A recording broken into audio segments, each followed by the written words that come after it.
अगर आप हमारे channel the novel explainer channel पर नए हैं तो सबसे पहले हमारे चैनल को सब्सक्राइब करना न भूलें। आपके सपोर्ट से ही हम और बेहतर कंटेंट बना सकते हैं और नए आइडियाज आप तक पहुंचा सकते हैं।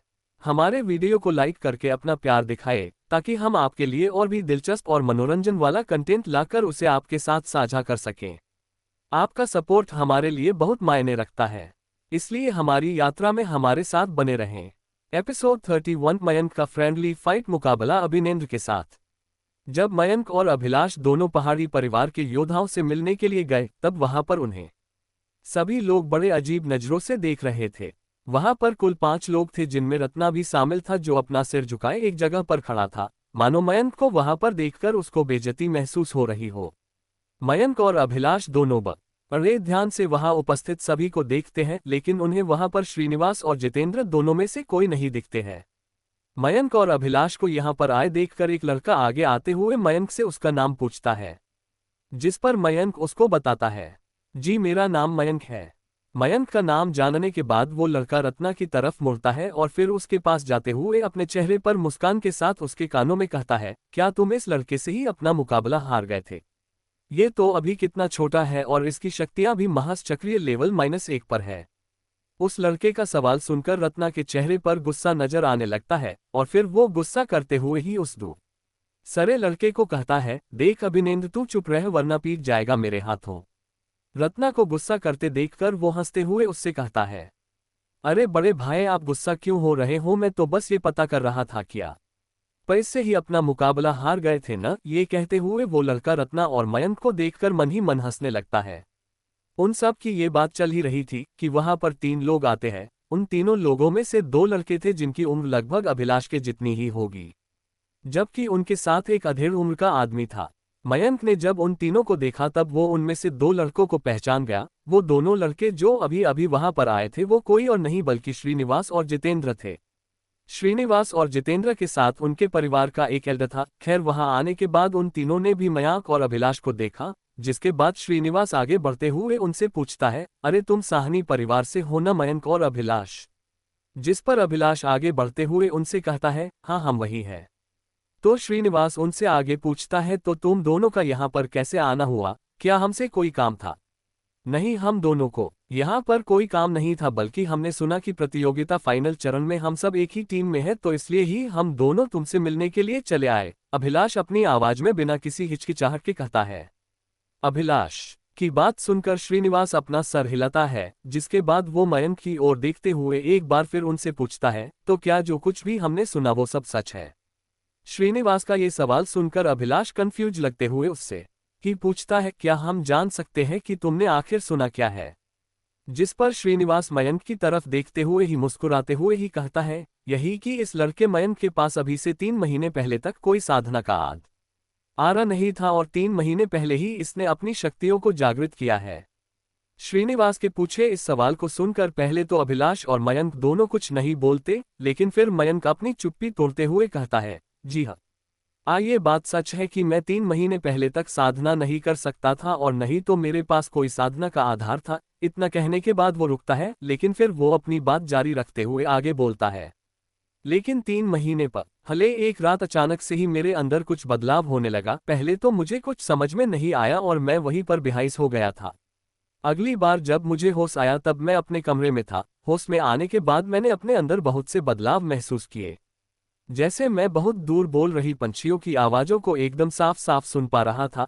मैं उस समय अपने तरफ बह रही हवाओं और उनके अंदर उपस्थित शक्तियों के कण को महसूस कर पा रहा था। वो एहसास मैंने कभी महसूस नहीं किया और मेरे लिए बहुत नया था।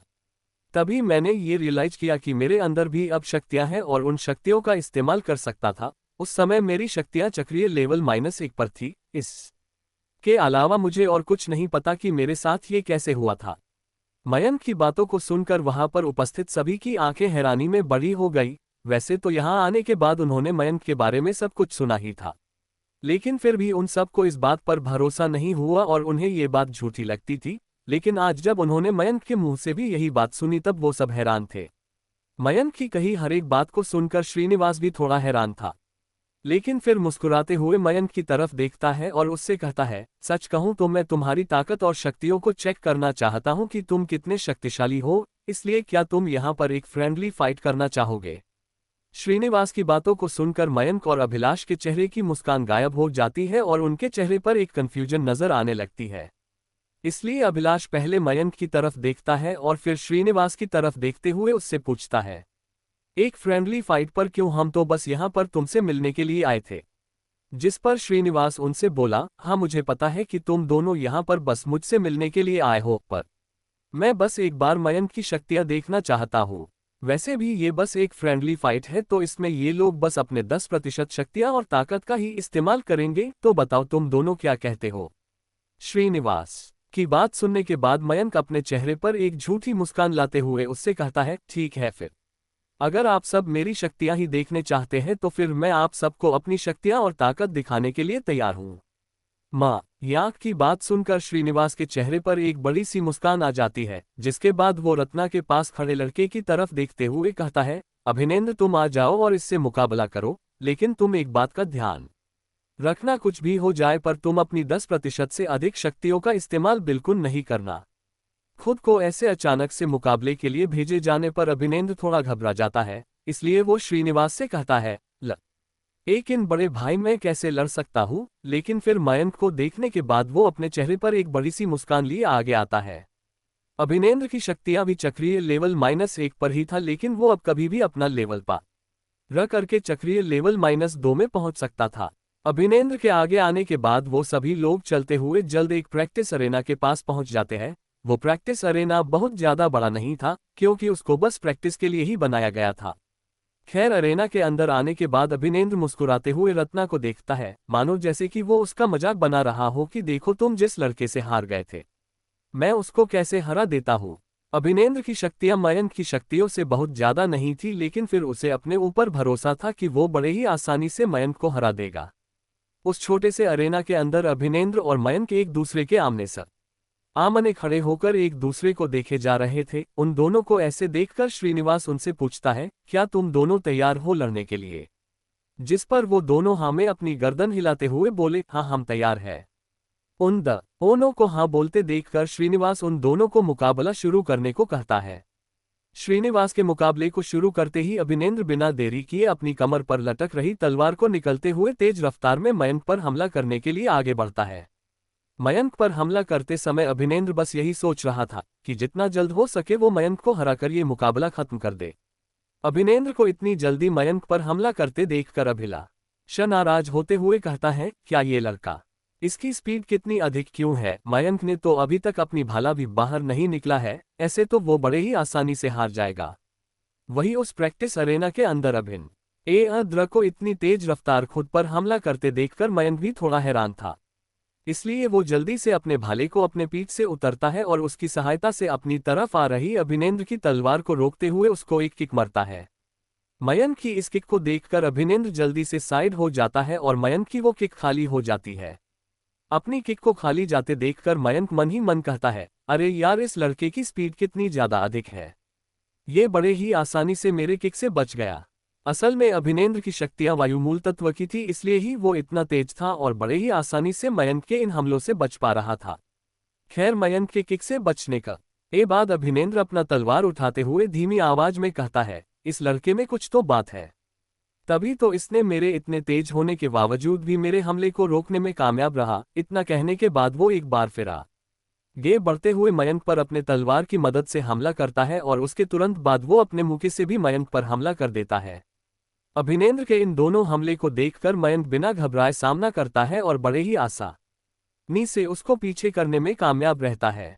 मयंक को इतनी बहादुरी से अभिनेंद्र का सामना करते देखकर जितेंद्र, जो कि अब तक चुप था और सब कुछ देख रहा था, वो अपनी चुप्पी तोड़ते हुए अपने पास खड़े श्रीनिवास से कहता है, ये लड़का सच में बहुत ज्यादा ताकतवर है। हम सब अपनी ताकत को बढ़ाने के लिए हमेशा ही बिस्टों के साथ लड़ाई करते हैं और उनके साथ ही अपना प्रैक्टिस करते हैं, तब जाकर हमारी ताकत और शक्तियां इतनी ज्यादा है। जबकि इस लड़के ने तो अभी कुछ समय पहले ही अपनी शक्तियों को जागृत किया है।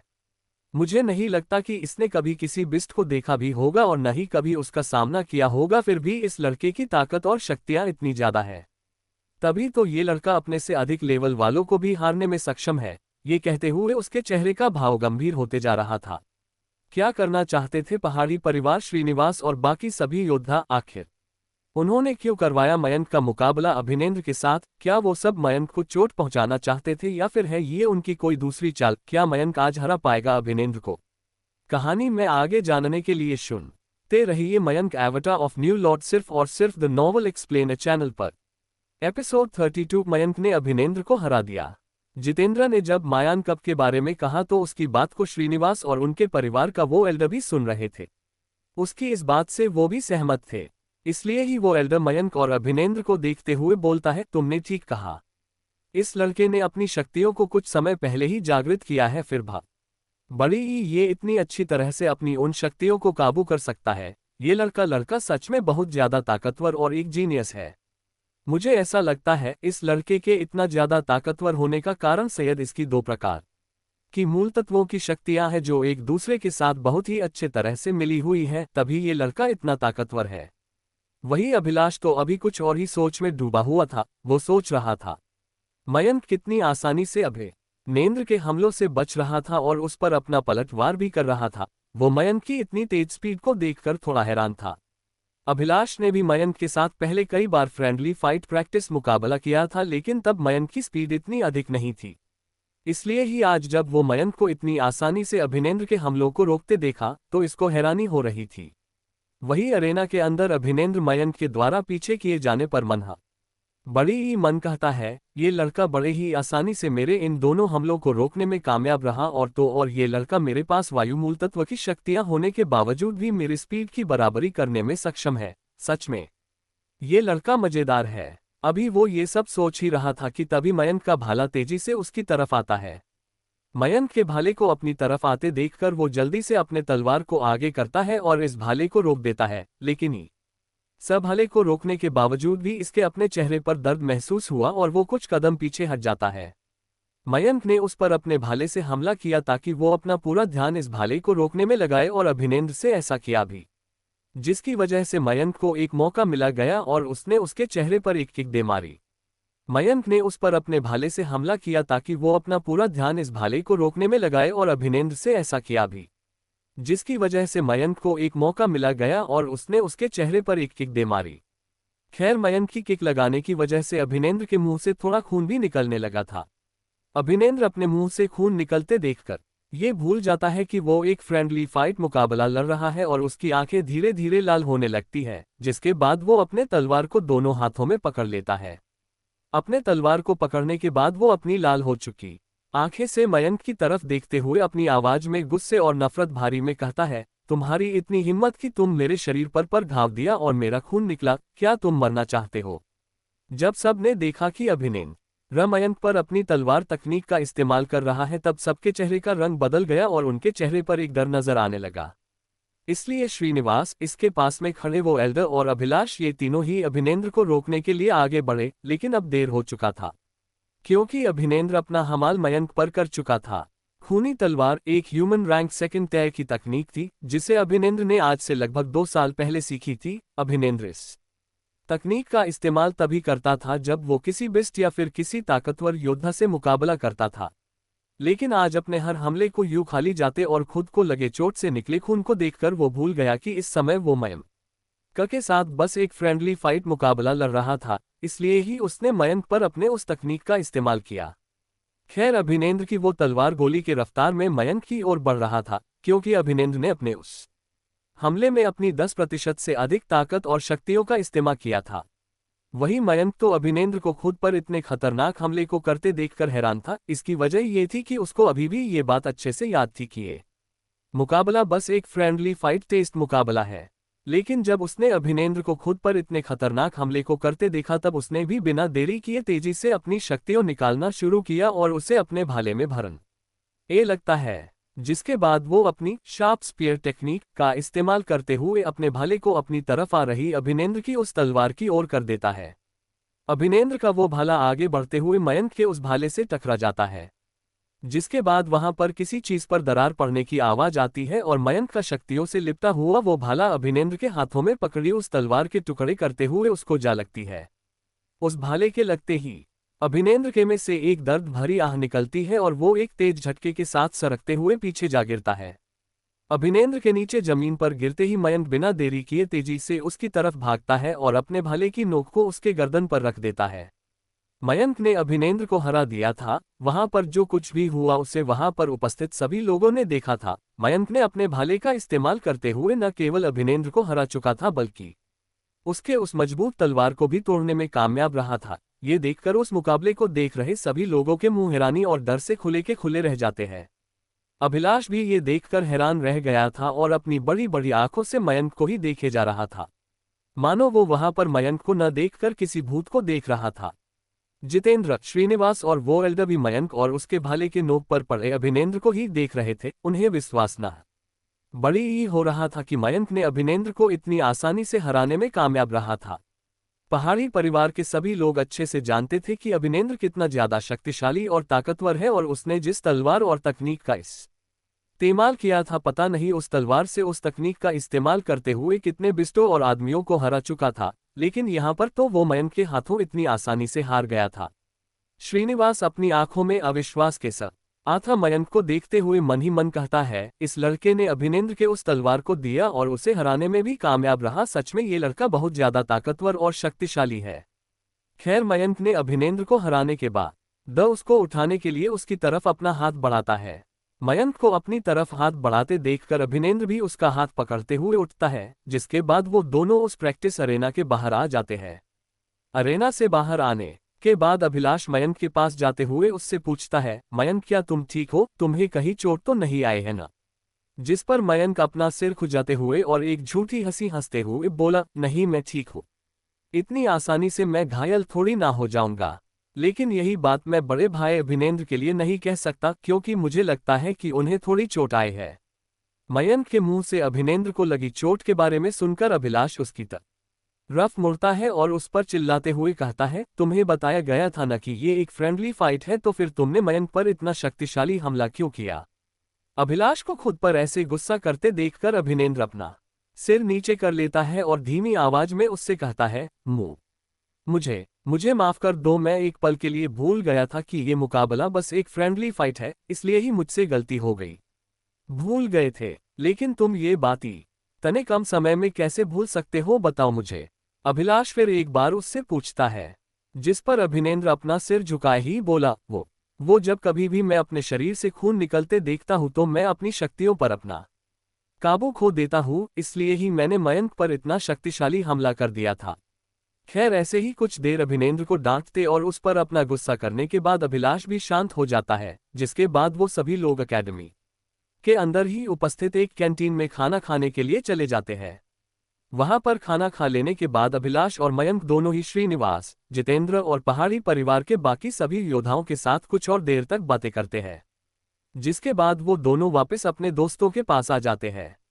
अगले दिन मयंक और अभिलाष दोनों ही एक प्रैक्टिस अरेना के पास जाते हैं। वहां पर जाने के बाद उन्होंने देखा कि उन अरेना के पास पहले से ही पहाड़ी परिवार के सभी योद्धा थे।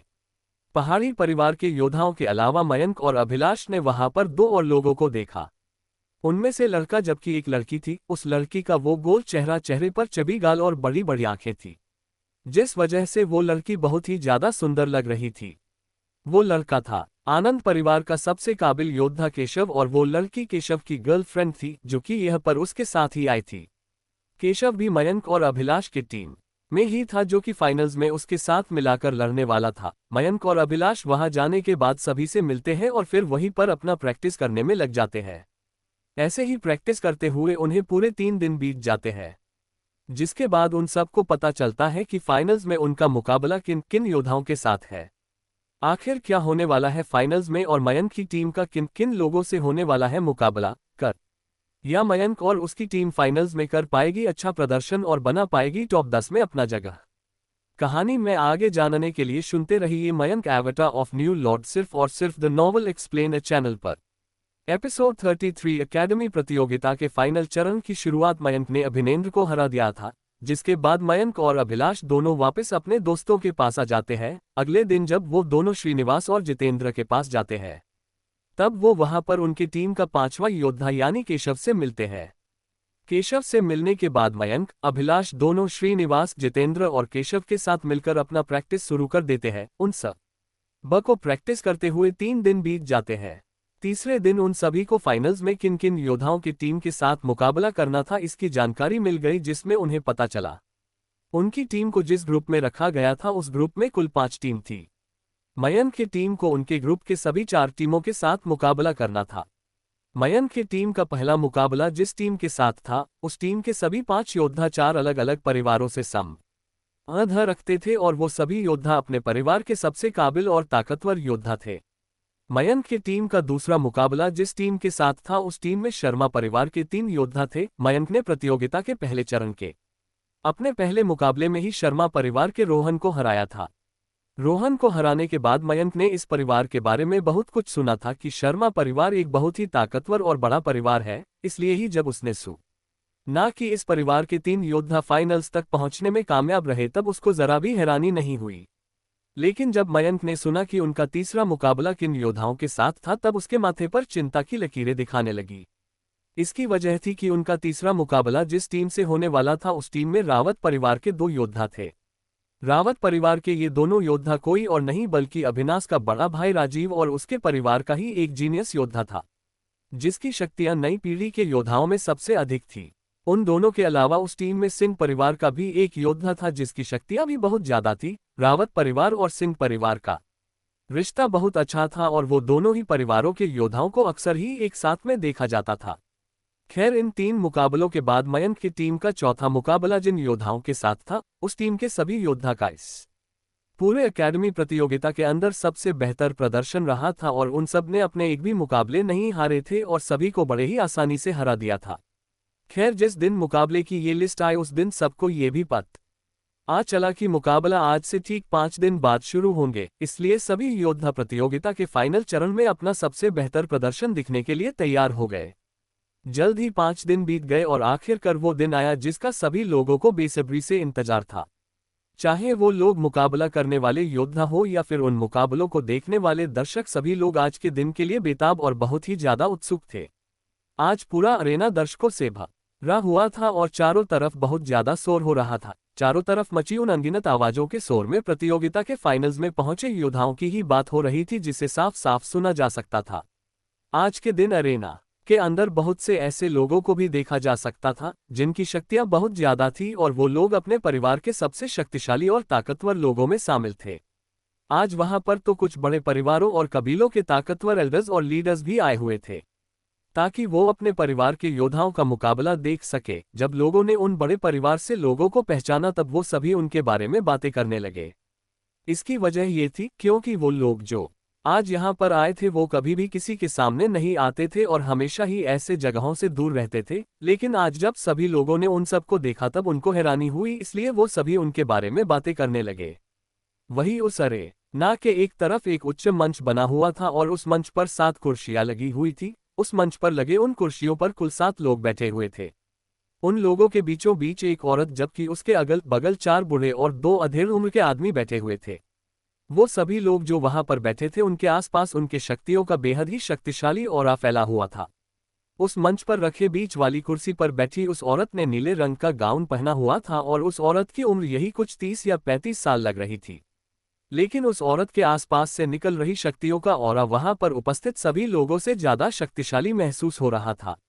वहां बैठे उन बूढ़ों आदमियों में से एक बूढ़ा आदमी अपनी बूढ़ी हो चुकी आवाज में अपने पास ही बैठे अधेड़ उम्र के आदमी की तरफ देखते हुए उससे पूछता है, क्या तुमने पता किया उन लड़कों के बारे में जो उस दिन मुकाबला कर रहे थे और मैंने तुम्हें जिसके बारे में बताया था? वो दोनों लड़के कौन हैं और किस परिवार के ताल्लुकात रखते हैं? जिस पर वो अधेड़ उम्र का आदमी पहले तो उन सब के बीच में बैठी उस औरत को देखता है, फिर सवाल पूछने वाले उस बूढ़े आदमी की तरफ देखते हुए उन्हें बताता है, जी वरिष्ठ, मैंने पता किया उन दोनों लड़कों के बारे में। उनमें से एक लड़का जिसने अपनी 2 तलवार तकनीकों को एक साथ मर्ज किया था, उस लड़के का नाम दिलीप कुमार है और वो कुमार परिवार के एक सैनिक का बेटा है। कुमार परिवार एक बहुत ही छोटा और कमजोर परिवार है जो रावत परिवार के से जुड़ा हुआ है।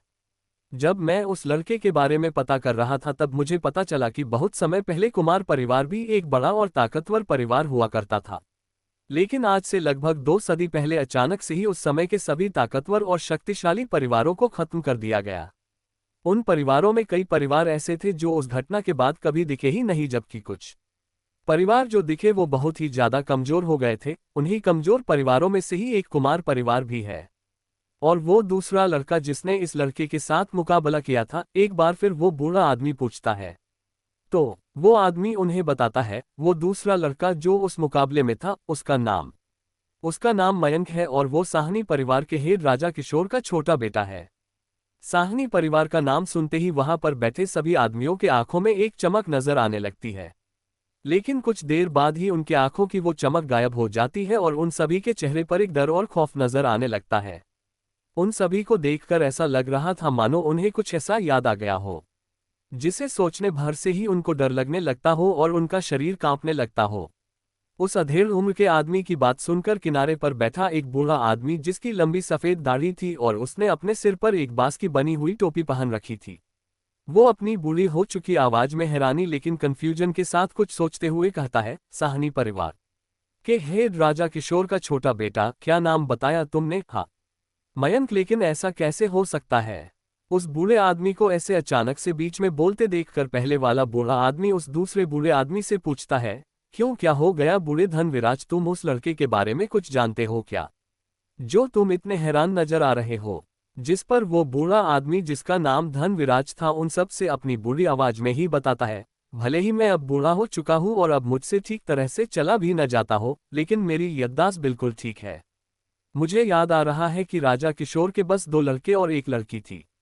इतना कहने के बाद वो कुछ याद करने की कोशिश करते हैं, फिर आगे कहते हैं, राजा किशोर का पहला लड़का वो था जिसने पिछली बार हुई प्रतियोगिता में पहला स्थान हासिल किया था और तुम सबके साथ ही गया था।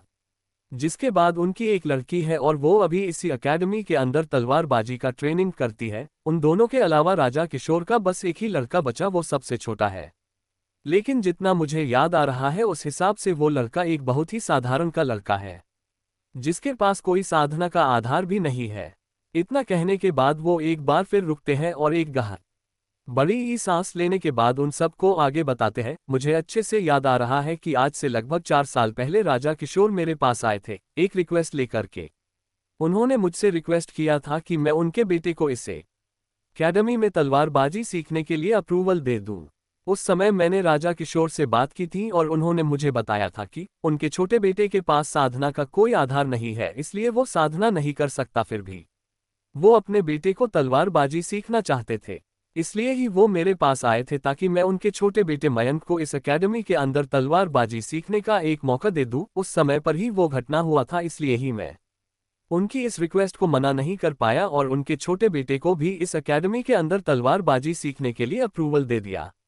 असल में उस समय साहनी परिवार के हेड यानी मयंक के पापा राजा किशोर उस बूढ़े आदमी से ये रिक्वेस्ट इसलिए करने आए थे क्योंकि अकेडमी ऑफ ग्रेट स्वॉर्ड्समैनशिप के अंदर केवल वो योद्धा ही तलवारबाजी सीख सकते थे जिनके पास साधना का आधार हो और उसकी शक्तियां मार्शल आर्ट्स के लेवल -3 पर हो। खैर, जब उस बूढ़े आदमी ने सबको बताया कि राजा किशोर के छोटे बेटे यानी मयंक के पास साधना का कोई आधार नहीं है, तब सभी लोग कंफ्यूज नजर आने लगे क्योंकि उन्होंने खुद अपनी आंखों से मयंक को अपनी शक्तियों का इस्तेमाल करते देखा था। इसलिए ही जब धनविराज ने उन्हें बताया कि मयंक के पास कोई साधना का आधार नहीं है तो वो सभी लोग उस अधेड़ उम्र के आदमी की तरफ देखने लगे ताकि वो ही अब सबके इस कंफ्यूजन को दूर कर सके।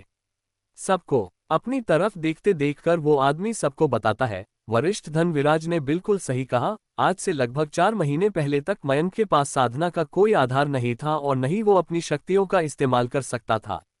लेकिन 4 महीने पहले ही एक रात अचानक से ही उसकी शक्तियां जागृत हो गई और एक हैरानी की बात यह है कि इस लड़के की शक्तियां उसके शक्ति जागरण के समय पर ही चक्रीय लेवल पर थी। उस अधेड़ उम्र के आदमी की बात सुनकर वहां पर सभी के मुंह हैरानी में खुल गए और वो सब कहने लगे, लेकिन ये कैसे हो सकता है? आखिर कोई लड़का अपनी शक्तियों को 16 साल के उम्र में कैसे जागृत कर सकता है, वो चक्रीय लेवल की शक्तियों के साथ?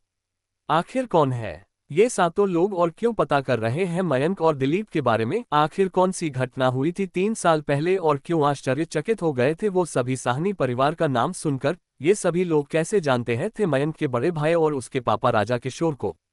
कहानी में आगे जानने के लिए सुनते रहिए Mayank avatar of new lord सिर्फ और सिर्फ द नॉवल एक्सप्लेन चैनल पर।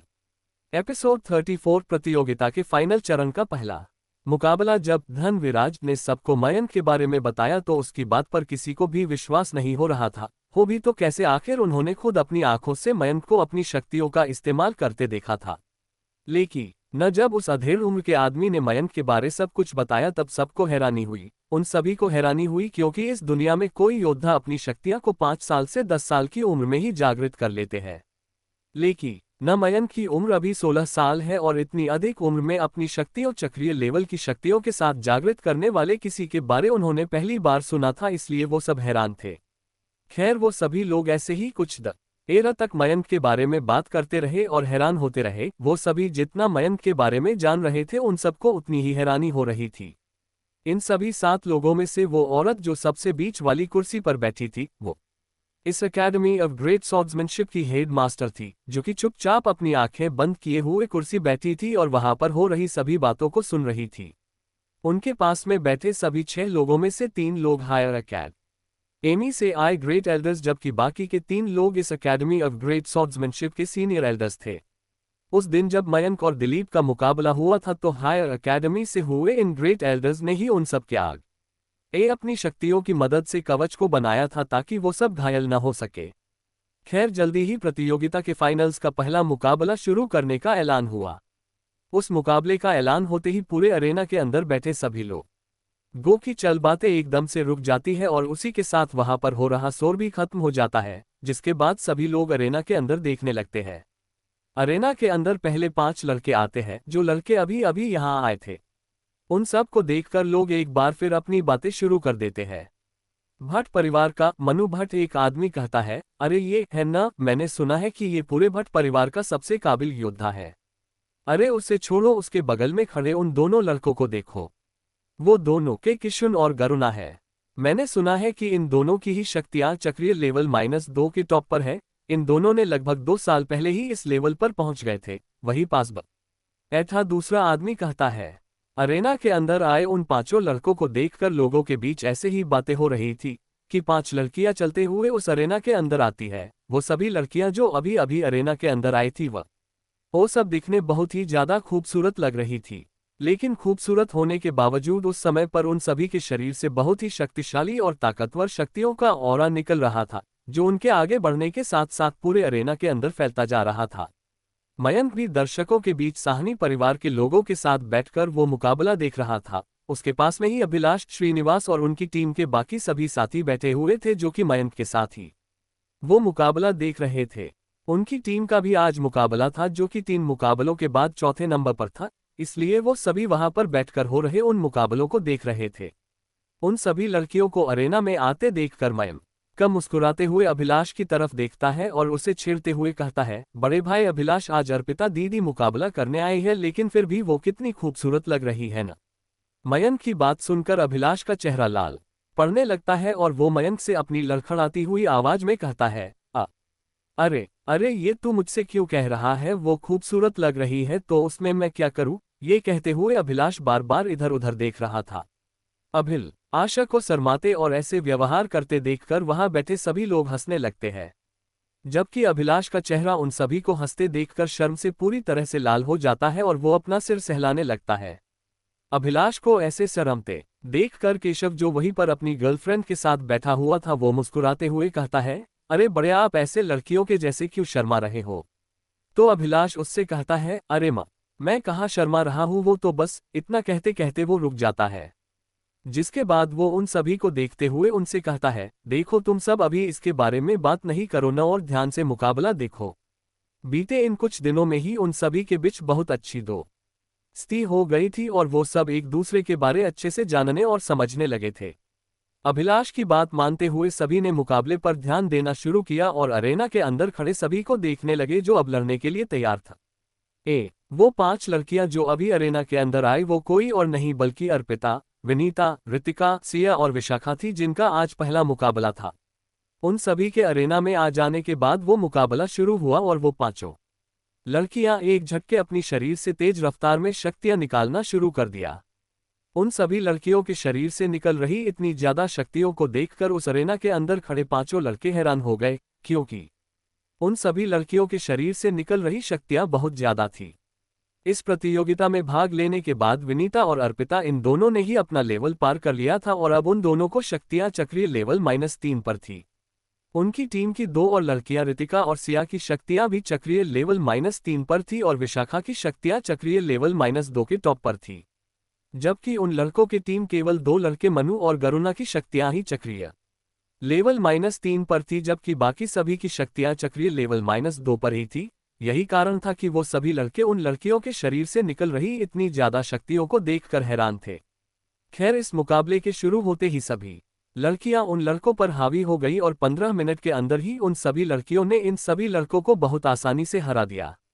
मयंक और उसके सभी दोस्त बड़े ध्यान से उस मुकाबले को देख रहे थे, लेकिन पता नहीं क्यों पर आज बार बार मयंक का ध्यान विनीता पर जा रहा था और उसको हर बार विनीता के साथ बिताए हुए पल याद आ रहे थे।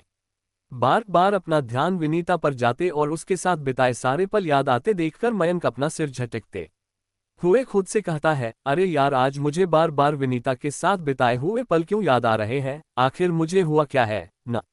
नहीं नहीं, मुझे कुछ नहीं हुआ, मैं बिल्कुल ठीक हूँ। मयंक को ऐसे खुद से बड़बड़ाते एक आकर उसके पास में ही बैठा अभिलाष उससे पूछता है, क्या हुआ मयंक, क्या तुम ठीक हो? जिस पर मयंक अपना सिर हिलाते हुए उससे कहता है, जी बड़े भाई मैं बिल्कुल ठीक हूँ। खैर, पहले मुकाबले के खत्म होने बाद जल्द ही दूसरा मुकाबला शुरू हुआ। दूसरा मुकाबला मयंक की टीम के ही ग्रुप का मुकाबला था। उस मुकाबले में शर्मा परिवार के योद्धा जिस टीम में थे वो और रावत परिवार के योद्धा जिस टीम में थे, उन दोनों टीमों के बीच में छोटे मुकाबला होने वाला था। उस मुकाबले के शुरू होते ही दोनों टीम्स के सभी 10 योद्धा अपनी शरीर से शक्तियां निकलते हुए एक दूसरे से लड़ने लगे और एक दूसरे पर हमला करने लगे। मयंक और उसकी टीम के सभी साथी भी बड़े ध्यान से उनके इस मुकाबले को देख रहे थे, क्योंकि वो सभी अरेना के अंदर लड़ रहे सभी 10 योद्धाओं के अंदर कमी ढूंढने की कोशिश कर रहे थे। उनका भी इन सभी योद्धाओं के साथ मुकाबला होने वाला था, इसलिए ही वो सब इस छोटे मुकाबले को बड़े ध्यान से देख रहे थे और उनके लड़ाई तकनीकों और लड़ाई करने के तरीकों में कमियां देखने की कोशिश कर रहे थे। वही उस मुकाबले को देख रहे दर्शकों के बीच एक जगह पर 5 लोग बैठे हुए थे। उन 5 लोगों के बीच में बैठा एक आदमी जिसके सफेद बाल थे। उस आदमी के बाल सफेद बाद होने के बावजूद भी उस आदमी के चेहरे पर कोई झुर्री नहीं थी और उस आदमी के चेहरे पर किसी जवान आदमी की तरह चमक और निखर थी। उस आदमी के बगल के 2 अधेड़ उम्र के आदमी, जबकि को लड़के जिनकी उम्र लगभग 25 या 26 साल होगी बैठे थे। वो सभी लोग अरेना के अंदर चल रहे मुकाबले को न देखकर उस अरेना के अंदर बने उस ऊंचे से मंच पर बैठे लोगों को देख रहे थे। तभी उनमें से एक लड़का उबासी लेते हुए अपने पास बैठे सभी से कहता है, मुझे तो ये बोरिंग मुकाबले देखते देखते नींद आने लगी है। मैं अब और ये बोरी जी से मुकाबले में नहीं देख सकता। इतना कहने के बाद वो लड़का उस तरफ देखता है जिधर मयंक और उसके साथी बैठे हुए थे और फिर अपने पास बैठे उस सफेद बालों वाले आदमी की तरफ देखता है।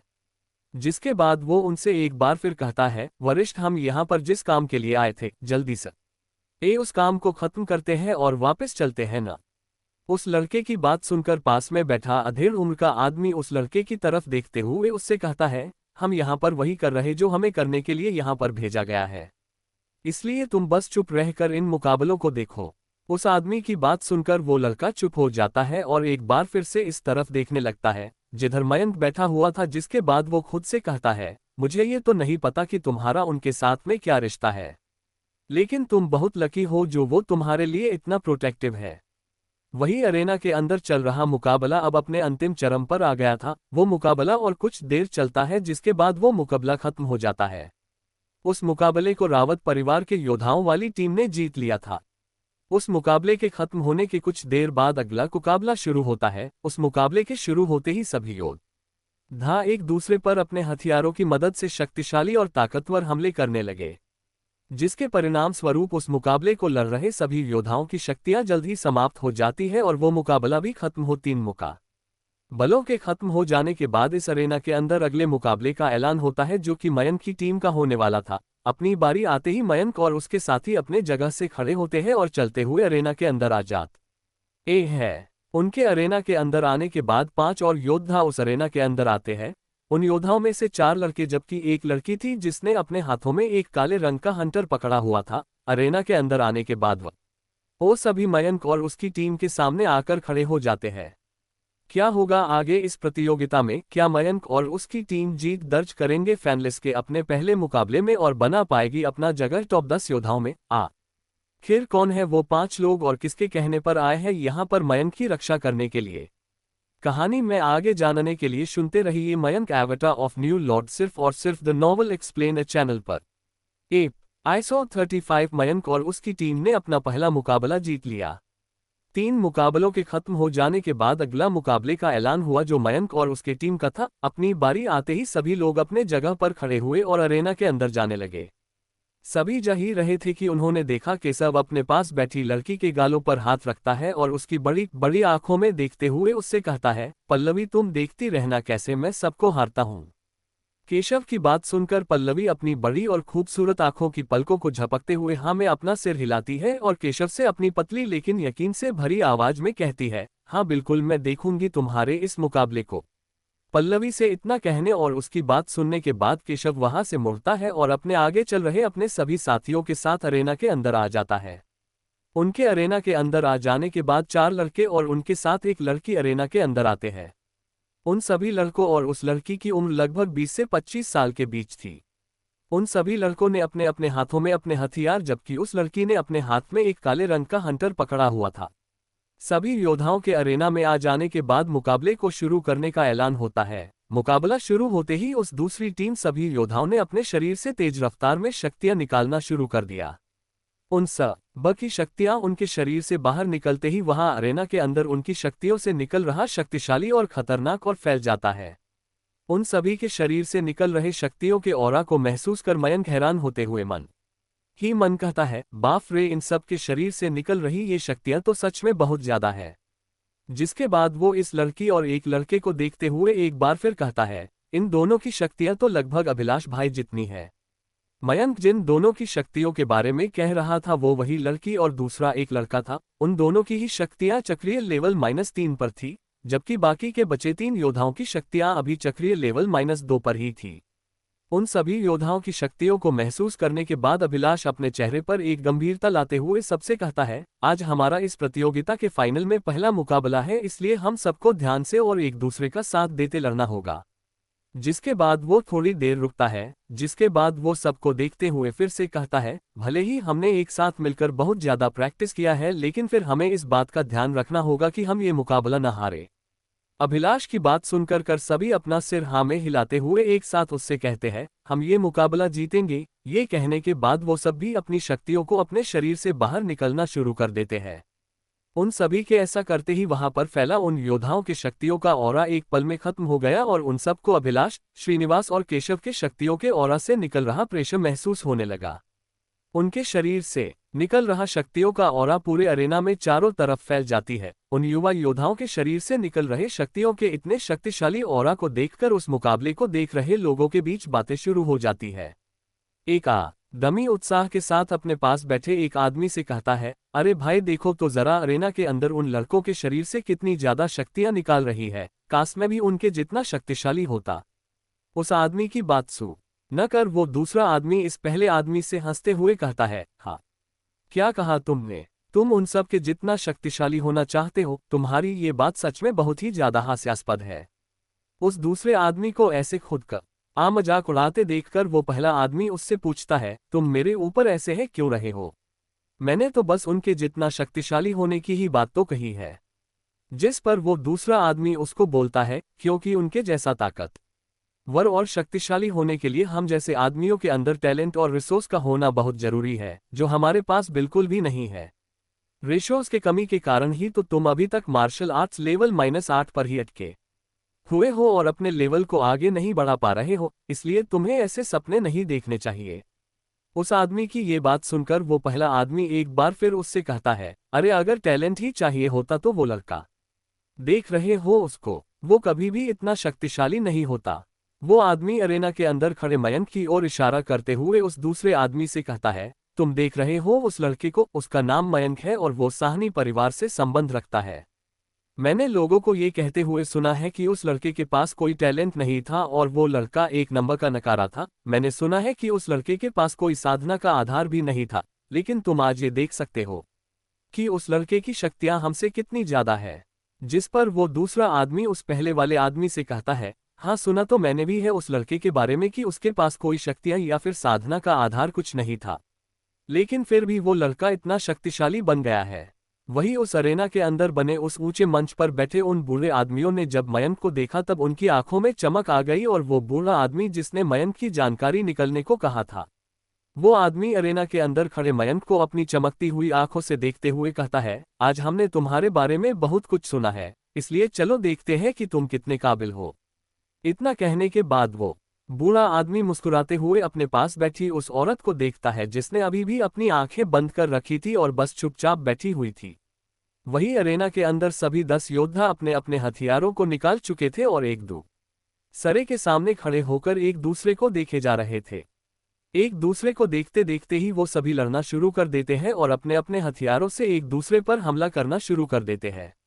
उस मुकाबले के शुरू होते ही सभी की निगाहें अरेना के अंदर लड़ रहे उन सभी लड़कों और उस मुकाबले पर ही टिक जाती है। अरेना के अंदर अभिलाष और श्रीनिवास ये दोनों उस दूसरी टीम के सबसे ताकतवर योद्धाओं के साथ, जबकि मयंक, जितेंद्र और केशव ये बाकी तीनों के साथ लड़ रहे थे। अभिलाष अपनी फुर्ती का इस्तेमाल करते हुए जल्दी से अपने सामने वाले योद्धा के पास पहुंच जाता है और उस पर अपने तलवार से हमला करता है। अभिलाष की तलवार को अपनी तरफ आते देखकर वो लड़का अभिलाष की तलवार से बचने के लिए पीछे हटते हुए जल्दी से अपने हाथों में पकड़े फरसे को आगे करता है और अपनी तरफ बढ़ रही अभिलाष की तलवार को रोक लेता है। अभिलाष की तलवार को रोकने के बाद वो लड़का अपने फरसे को हवा में लहराता है और उसकी मदद से अभिलाष पर हमला कर देता है। उस लड़के का वो फरसा हवा को चीरते हुए अभिलाष की ओर तेजी से आगे बढ़ रहा था। उस लड़के के फरसे को अपनी तरफ आते देखकर अभिलाष मुस्कुराता है, जिसके बाद वो अपने तलवार को आगे करके उस फरसे को रोकते हुए उस लड़के से कहता है, तुम्हारा ये फरसा सच में बहुत अच्छा है, लेकिन तुम इस फरसे का इस्तेमाल इस मुकाबले में कुछ खास नहीं कर पाओगे। ये कहते हैं छोटे हुए अभिलाष अपने तलवार की मदद से उस लड़के को पीछे की तरफ धक्का देता है और अपनी जगह पर उछलते हुए उस पर अपने पैरों से हमला करता है। वही बाकी सभी भी अपने सामने खड़े योद्धाओं के साथ लड़ रहे थे और उन पर अपने हथियारों और तकनीकों की मदद से हमला करते जा रहे थे। मयंक भी अपने साथ लड़ रहे योद्धा पर अपने भाले की मदद से हमला करता जा रहा था और वो उस लड़के के करे हर एक हमले को रोकते जा रहा था। जल्द ही मौका देखकर मयंक अपने साथ लड़ रहे लड़के पर अपनी शार्प स्पीयर टेक्निक का इस्तेमाल करते हुए मयंक अपने भाले से हमला करता है। मयंक के भाले को अपनी तरफ आते देखकर वो लड़का अपनी बड़ी सी तलवार की मदद से अपनी तरफ आ रहे उस भाले को रोकने की कोशिश करता है, लेकिन वो ऐसा करने में नाकामयाब रहता है और उसके हाथ पर मयंक के भाले से निकली शक्तियों से एक गहरा कट लग जाता है। मयंक के हमले से अपने हाथों पर कट लगते देखकर वो लड़का अपने ऊपर मयंक की शक्तियों का दबाव महसूस करने लगता है। वही इस मुकाबले को देखने आए लोग बिना अपनी पलकें झपकाए अरेना के अंदर हो रहे उस खतरनाक मुकाबले को देखते जा रहे थे और उस मुकाबले के बारे अपनी अपनी बातें बनाते जा रहे थे। मयंक अपने साथ लड़ रहे योद्धा को घायल करने के बाद रुकता नहीं है और उस पर बार बार अपने भाले की मदद से हमला करते जा रहा था। वो लड़का हर बार मयंक के भाले से बचते जा रहा था और पीछे हटता जा रहा था। उस लड़के को चोट लगने के बाद से ही वो लड़का पूरी तरह से दबाव में आ गया था। उस लड़के को अपने हमलों से बचते और खुद को पीछे करते देखकर मयंक अपना हमला और भी तेज कर देता है और आखिरकार एक बार फिर मयंक उस लड़के को अपने भाले से हिट करने में कामयाब रहता है। वही जितेंद्र और केशव भी अपने साथ लड़ रहे उन योद्धाओं पर पूरी तरह से हावी थे और उन पर अपने हमलों को करते ही जा रहे थे, जबकि अभिलाष और श्रीनिवास उन दोनों का मुकाबला बराबरी का हो रहा था। मयंक अपने साथ लड़ रहे उस योद्धा को एक बार हिट करने के बाद बिना रुके उस पर एक बार फिर अपने शार्प स्पीयर टेक्निक का इस्तेमाल करता है। मयंक के इस हमले का करते ही उसके भाले से निकली शक्ति उस लड़के से टकरा जाती है और उस लड़के के मुंह से खून आने लगता है। उस लड़के को अपने किए हमले से और ज्यादा घायल करने के बाद मयंक अपनी स्पीड तकनीक का इस्तेमाल करते हुए जल्दी से उस लड़के के पास पहुंच जाता है। मयंक उस लड़के के पास पहुंचने के बाद अपने हाथों की मुट्ठी बनाता है और उसमें अपनी शक्तियां इकट्ठा करते हुए चिल्लाता है, फ्लेमिंग पंच। मयंक के इतना कहते ही उसके हाथों में इकट्ठा शक्तियां आग में बदलने लगती है। अपने हाथों की शक्तियों को आग में बदलते ही मयंक अपने उस मुक्के से उस लड़के पर हमला करता है। उसका वो हमला तेजी से आगे बढ़ते हुए इस लड़के को लगता है और वो लड़का उड़ते हुए दूर जा गिरता है।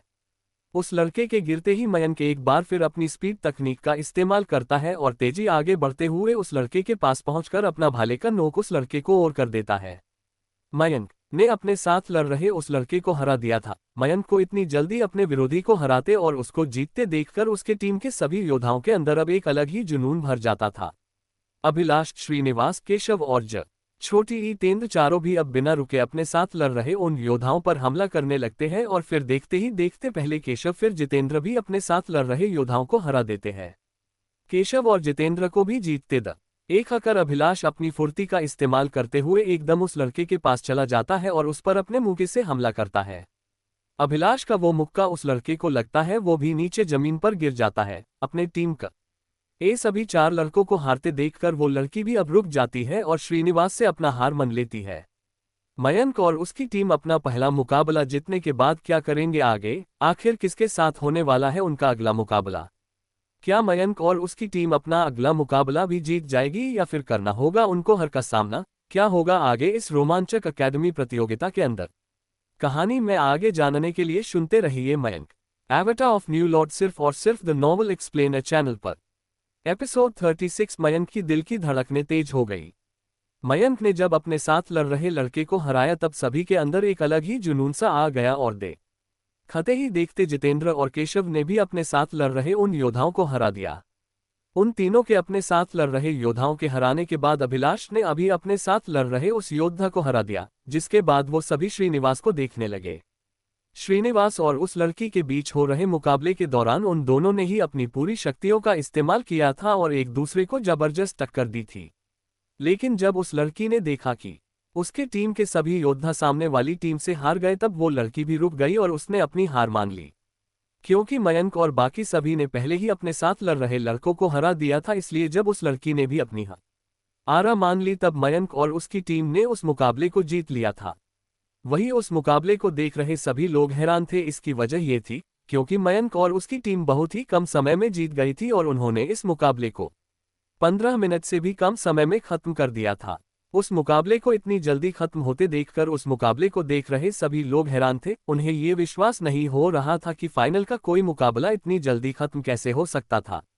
वही उस मंच पर बैठे एल्डर्स भी उस मुकाबले को इतनी कम समय में खत्म होते देखकर थोड़े हैरान थे, लेकिन फिर वो सब मयंक और उसकी टीम की इतनी अच्छी लड़ते और उनकी तकनीकों की समझ देखकर वो खुश भी थे।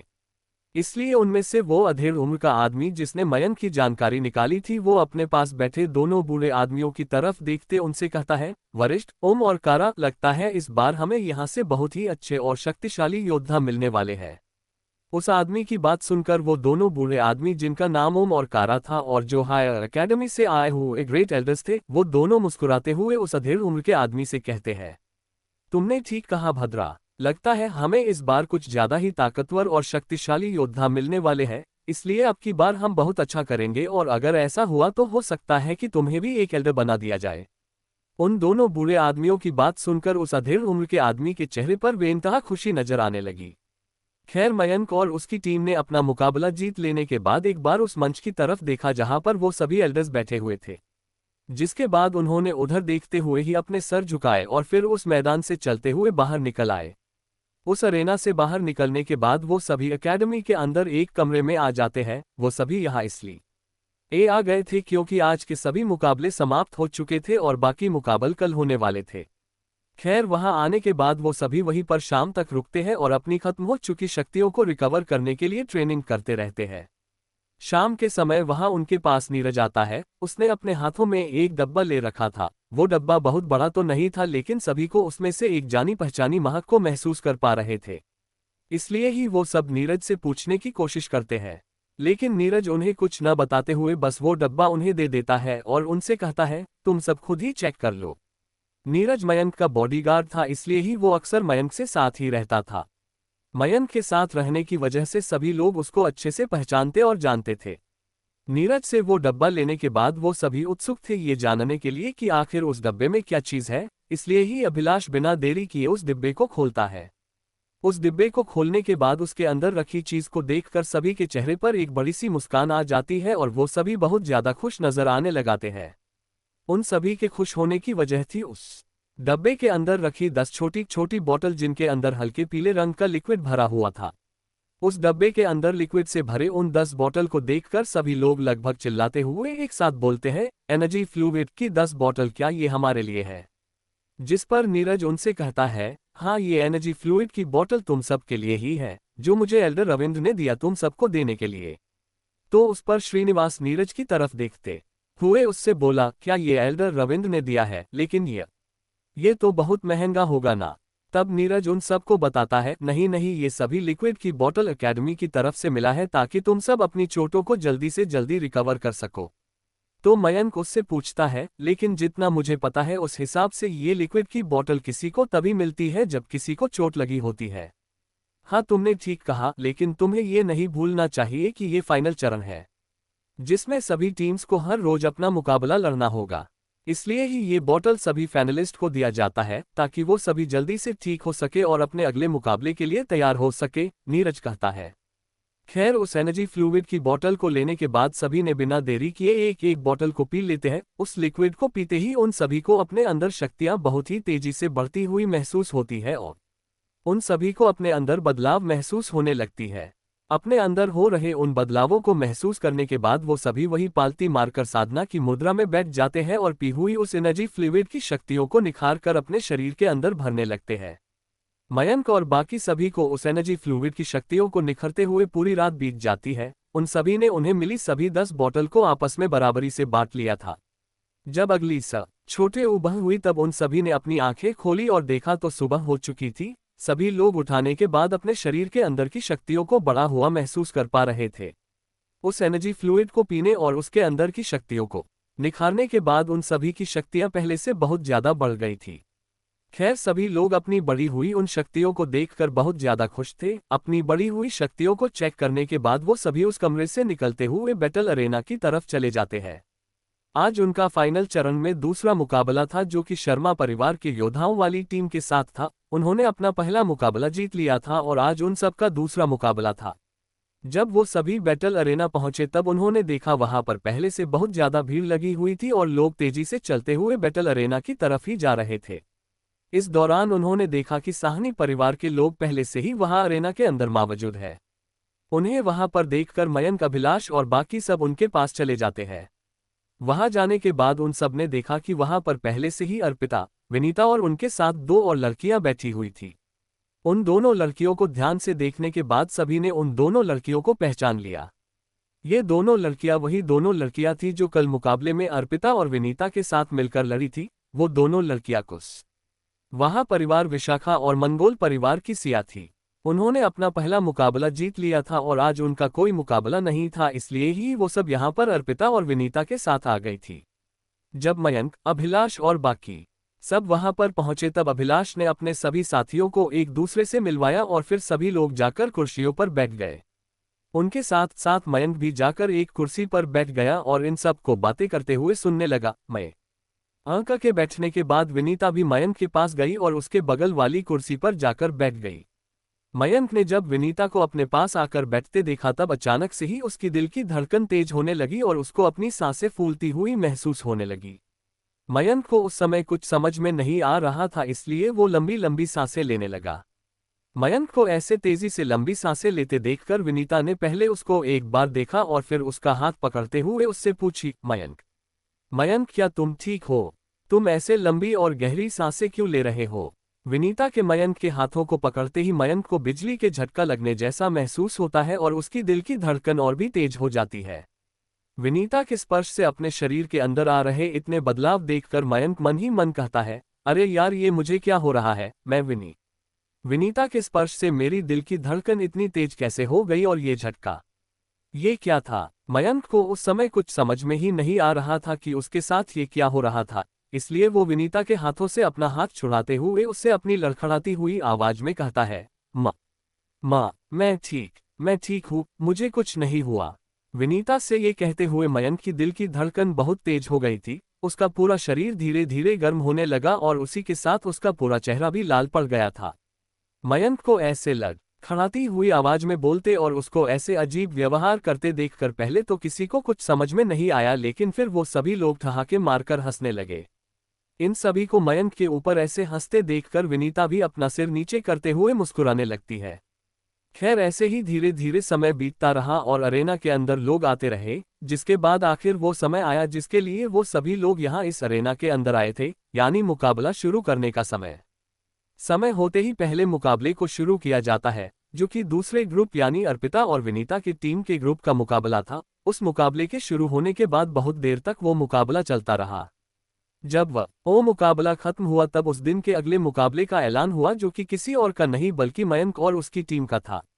अपनी टीम की बारी आते ही मयंक, अभिलाष और बाकी सब भी अरेना के अंदर जाने के लिए खड़े होते हैं और अरेना के अंदर जाने लगते हैं। वो सभी आगे बढ़ते हुए अरेना के अंदर पहुंच जाते हैं। अरेना के अंदर जाने के बाद मयंक पीछे मुड़ते हुए विनीता को देखता है और अपने मन ही मन खुद से कहता है, जब मैं विनीता के पास था तब मेरे दिल की धड़कन इतनी तेज क्यों हो गई थी। पहले जब विनीता और मैं एक साथ रहते थे तब मुझे ऐसा कुछ कभी नहीं होता था, लेकिन उस दिन जब हमारा मुकाबला रावत परिवार के उन 2 लड़कों के साथ थी, उस दिन जब से उसने मुझे गले से लगाया था, उस दिन के बाद मैं जब कभी भी विनीता से मिलता या देखता हूं तो मेरे साथ ये क्या होने लगता है। क्या ऐसा हो सकता है कि मुझे विनीता से, नहीं नहीं, ये मैं क्या सोच रहा हूं, ये नहीं हो सकता, ये बिल्कुल भी नहीं हो सकता। क्या हुआ था मयंक को, क्यों वो जब कभी भी विनीता से मिलता था तब उसकी दिल की धड़कन तेज हो जाती थी। क्या मयंक और उसकी टीम जीत पाएगी इस मुकाबले को? कहानी में ये जानने के लिए सुनते रहिए Mayank avatar of new lord सिर्फ और सिर्फ द नॉवल एक्सप्लेन चैनल पर। एपिसोड 37 दूसरे मुकाबले में जीत। मयंक, अभिलाष और बाकी सब के अरेना में आने के कुछ देर बाद 5 लड़के चलाते हुए अरेना के अंदर आते हैं। अरेना के अंदर आते उन 5 लड़कों को देखकर मयंक और बाकी सब ने पहचान लिया कि ये सब कौन है। वो 5 लड़के जो अभी अरेना के अंदर आए थे वो कोई और नहीं बल्कि वही थे जिन्होंने कल अपना मुकाबला रावत परिवार के योद्धाओं से हरा था और जिनके साथ आज मयंक की टीम का मुकाबला होने वाला था। खैर अरेना के अंदर आने के बाद वो 5 लड़के मयंक और उसके साथियों के सामने जाकर खड़े हो गए और एक दूसरे को देखने लगे। उन सब को वहां आया देखकर अभिलाष पहले अच्छे से उन सभी देखता है, जिसके बाद वो अपने सभी साथियों की तरफ देखते हुए धीमी आवाज में उनसे कहता है, श्रीनिवास, केशव और तुम सब ध्यान से सुनो। इन सभी लोगों को देखकर ऐसा लग रहा है कि ये सभी लोग अभी कल के लगे चोटों से पूरा तरह से ठीक नहीं हो पाए हैं। अभिलाष की बात सुनकर सभी ने अरेना के अंदर आए उन लड़कों की तरफ देखते हैं और सच में उन्हें दिखता है कि वो सभी अभी तक पूरी तरह से ठीक नहीं हुए हैं। अभिलाष आगे बोला, ये लोग क्योंकि अपना पहला मुकाबला नहीं जीत पाए और हार गए हैं, इसलिए इन सब पर अभी बहुत दबाव होगा, क्योंकि फाइनल चरण में 2 हार का मतलब इस प्रतियोगिता से लगभग बाहर होना ही होगा। ये लोग अपना पहला मुकाबला हार चुके, इसलिए ये लोग इस मुकाबले को जीतने के लिए हम पर अपने खास और शक्तिशाली तकनीकों और हमलों को करने से पहले ज्यादा नहीं सोचेंगे। इसलिए हम सभी को बड़े सावधानी और ध्यान देकर उनके सभी हमलों से बचते हुए मुकाबला करना होगा। इतना कहने के बाद वो रुकता और फिर अपनी बात जारी रखते हुए आगे बोलता है, ये सभी भले ही अपने खास तकनीकों और शक्तिशाली हमलों को करते रहेंगे, लेकिन वो सभी ऐसे हमले करते समय बहुत सारी गलतियां भी करेंगे। इसलिए अगर हम सब डिफेंसिव होकर ये मुकाबला लड़ेंगे और उनको गलतियां करने के लिए मजबूर करेंगे तब बहुत ज्यादा ऐसा है को वो सभी गलतियां करे और हम उनकी उन गलतियों का फायदा उठाकर बड़े ही आसानी से हम उन सबको हरा देंगे। अभिलाष की कही हर बात सबने बड़े ध्यान से सुना था और इसलिए वो सभी अपना सिर हिलाते हुए उसे हाँ कहते हैं और तैयार हो जाते हैं उनके साथ मुकाबला करने के लिए। वही वो सभी 5 योद्धा अभिलाष और बाकी सब को ऐसे बात करते देखकर समझ गए कि वो सभी हमारे प्रति कोई साजिश बना रहे हैं, इसलिए उनमें से लड़का जिसकी शक्तियां उन सब में सबसे अधिक थी, वो सबको अपने पास बुलाते हुए उन सभी से कहता है, देखो उन सभी लोगों ने हमारे लिए क्या साजिश बनाई ये हमें नहीं पता, इसलिए हम बिना रुके बस उन सभी पर हमला करते रहेंगे। वो लड़का जिसने ये बात कही वो शर्मा परिवार के नई पीढ़ी में सबसे ताकतवर योद्धा था, जिसने 24 साल की उम्र में ही अपनी शक्तियों को चक्रीय लेवल -3 पर ले आया था। खैर अरेना के अंदर खड़े सभी 10 योद्धाओं को लड़ने के लिए तैयार देखकर अनाउंस मुकाबले को शुरू करने का ऐलान करता है। उस अनाउंस के ये ऐलान करते ही अरेना के अंदर मुकाबला शुरू हो जाता है। अरेना के अंदर मुकाबले के शुरू होते ही उस मुकबल को देखने आए सभी लोग बड़े ही ध्यान से अरेना के अंदर लड़ रहे उन सभी लड़कों को देखने लगते हैं और जोर जोर से उन लड़कों का नाम लेने लगते हैं। वही अरेना के अंदर मयंक के सामने वाले लड़के ने अपने हाथों में एक तलवार पकड़ रखी थी और उस तलवार की मदद से मयंक पर हमले करते जा रहा था। मयंक उस लड़के के हमलों से बड़े ही सावधानी और ध्यान से अपने आप को सामने वाले योद्धा के सभी हमलों से बचाता जा रहा था। मयंक के सभी साथी भी बड़े सावधानी से अपने सामने वाले योद्धाओं के हमलों को रोकते हुए उनसे बचते जा रहे थे। उन सभी को अपने साथियों के हमलों से ऐसे बचते देखकर उस दूसरी टीम वो शर्मा परिवार का लड़का नाराज नजर आने लगता है। उसको ये बात अच्छी नहीं लग रही थी कि मयंक और उसके सभी साथी बस अपना बचाव करते जा रहे थे और उन पर अपना कोई भी जवाबी हमला नहीं कर रहे थे। वो सोचता है, अगर ये मुकाबला ऐसे ही चलता रहा, अगर हम सब ऐसे ही अपना हमला करते रहे और ये सभी लोग ऐसे ही अपना बचाव करते रहे, तब एक समय ऐसा आएगा जब हम सब की शक्तियां खत्म हो जाएंगी। अगर हमारी शक्तियां खत्म हो गई तब हम सब कमजोर पड़ जाएंगे, और अगर ऐसा हुआ तब तो वो लोग हमारी इस कमजोरी का फायदा उठाकर हम सभी अपना हमला कर देंगे और हमें हरा देंगे। कहीं न कहीं वो लड़का बिल्कुल सही ही सोच रहा था, क्योंकि अभिलाष ने भी सबको यही बताया था कि सभी लोग बस अपना बचाव करेंगे और सही मौका मिलने के बाद ही अपना हमला करेंगे। खैर, वो लड़का किसी को भी हमला न करते देखकर गुस्से में चिल्लाते हुए अपने टीम के साथियों से कहता है, सभी कोई ध्यान दो, ये लोग हम सभी पर हमला न करके बस अपना बचाव। लेकिन वो लड़का इससे पहले कि अपनी बात पूरी कर पता उसे दिखाई देता है, उसकी टीम का एक लड़का उड़ते हुए दूर जा गिरता है। जिसके बाद वो लड़का इससे पहले कि वो भी पता नीले रंग के कपड़े पहने एक लड़का तेजी से आगे बढ़ते हुए उस लड़के के पास पहुंच जाता है। लेकिन वहां पर क्या हुआ वो कुछ समझ भी पता उससे पहले ही उसको अपने पास से खतरा महसूस होता और वो अपनी नजरें घुमाते हुए उस तरफ देखता है जिधर से उसको खतरा महसूस हो रहा था। उस लड़के ने जब अपनी नजरों को घुमाया तब उसने देखा कि शक्तियों से भरा एक मुक्का तेजी से आगे बढ़ते हुए उसकी तरफ ही आ रहा है। अपनी तरफ आ रहे शक्तियों से भरे उस मुक्के को देखने के बाद वो लड़का उस मुक्के से बचने की कोशिश करता है, लेकिन अब बहुत देर हो चुकी थी उस लड़के को शक्तियों से भरे उस मुक्के से बचने के लिए। इसलिए अगले ही पल वो शक्तियों से भरा मुक्का उस लड़के को लगती है और उस लड़के के मुंह से दर्द भरी आह निकलती है, जिसके बाद वो लड़का सरकते हुए कुछ कदम पीछे चला जाता है। असल में वहां पर हुआ ये था कि जब उस लड़के ने चिल्लाते हुए सबसे ये कहा कि मयंक और उसके साथी उन पर हमला न करके बस अपना बचाव कर रहे हैं, तब कुछ पल के लिए एक लड़के का ध्यान अपने साथ लड़ रहे लड़के से हटकर उस लड़के की बातों पर आ गई थी। जिस लड़के का ध्यान अपने साथ लड़ रहे योद्धा से हटी थी, वो लड़का केशव के साथ लड़ रहा योद्धा था।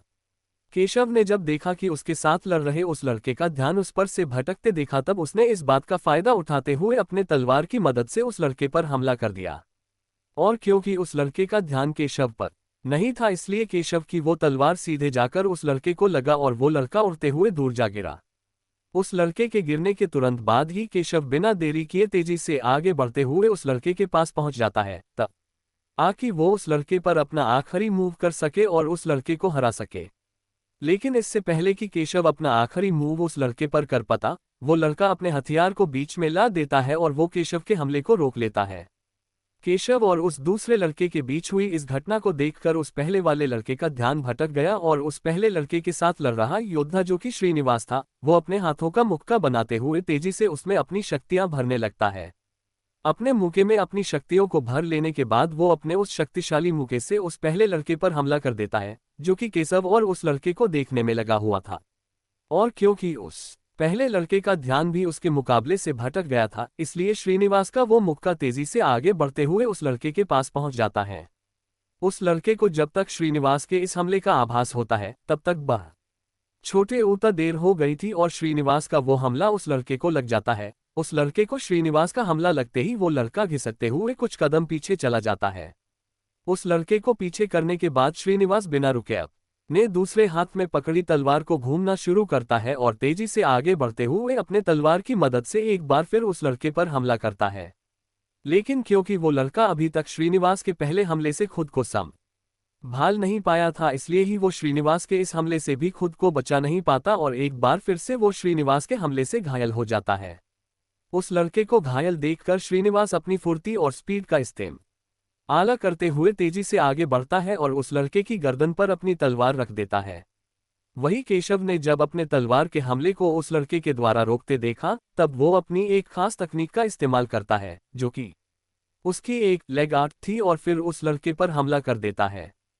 केशव का ये लेग आर्ट बहुत ही शक्तिशाली और तेज था, जिसे वो सामने वाला लड़का समझ न पाया, इसलिए वो लड़का केशव के उस हमले से बचने की कोशिश भी नहीं करता है।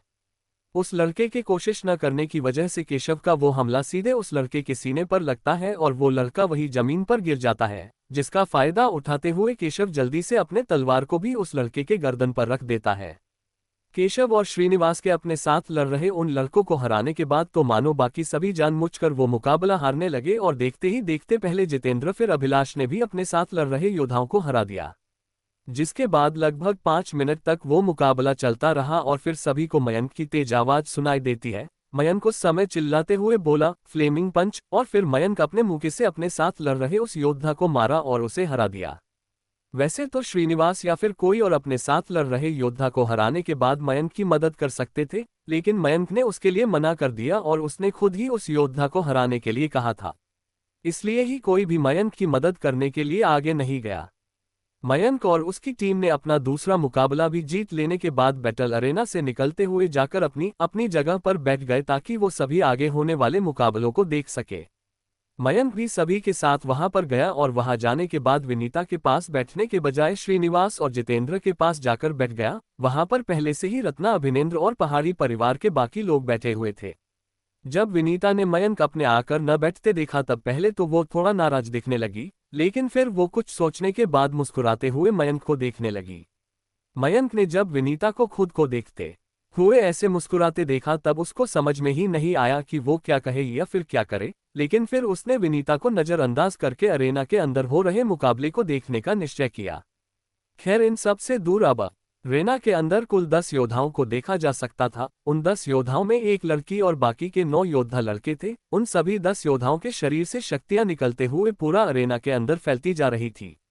देखते ही देखते अरेना के अंदर खड़े सभी 10 योद्धाओं के बीच मुकाबला शुरू हो जाता है। वो मुकाबला जो अभी अभी शुरू हुआ वो विनीता और अर्पिता के ग्रुप का मुकाबला था, इसलिए मयंक ने उस मुकाबले पर ज्यादा ध्यान नहीं दिया। ऐसे ही समय बीतता गया और फिर अरेना के अंदर चल रहा वो मुकाबला भी खत्म हो गया। उस मुकाबले के खत्म होने के बाद उस दिन का अगला मुकाबला शुरू करने का ऐलान हुआ। वो अगला मुकाबला मयंक के ग्रुप के ही 2 टीमों के बीच था। उन दोनों टीमों में से एक टीम वो थी जो कल अपना पहला मुकाबला मयंक और उसकी टीम से हार गई थी, जबकि उस मुकाबले को लड़ने वाली दूसरी टीम वो थी जिनके साथ मयंक की टीम का मुकाबला सबसे अंत में होने वाला था। उस दूसरी टीम में 20 साल से 25 साल के बीच के ही उम्र के 5 लड़के थे। वो 5 लड़के दिखने में सच में बहुत ज्यादा शक्तिशाली लग रहे थे, क्योंकि उन सभी लड़कों के शरीर से निकल रही शक्तियों का ऑरा सच में बहुत ज्यादा खतरनाक था। अरेना से बाहर बैठकर उन लड़कों को देख रहे मयंक ने जब उन लड़कों के शरीर से निकल रही शक्तियों के ऑरा को महसूस किया तब उसकी बड़ी हो गई और वो मन ही बोला, अरे यार, इन लड़कों के शरीर से निकल रही शक्तियों का ऑरा तो कहीं से भी अभिलाष भाई और श्रीनिवास भाई से कम नहीं है। मयंक सोचता है, बड़े भाई अभिलाष भाई और श्रीनिवास भाई की शक्तियां चक्रीय लेवल -3 पर है, फिर भी उनकी शक्तियां का ऑरा अरेना में खड़े उन योद्धाओं से कम ही लगता है।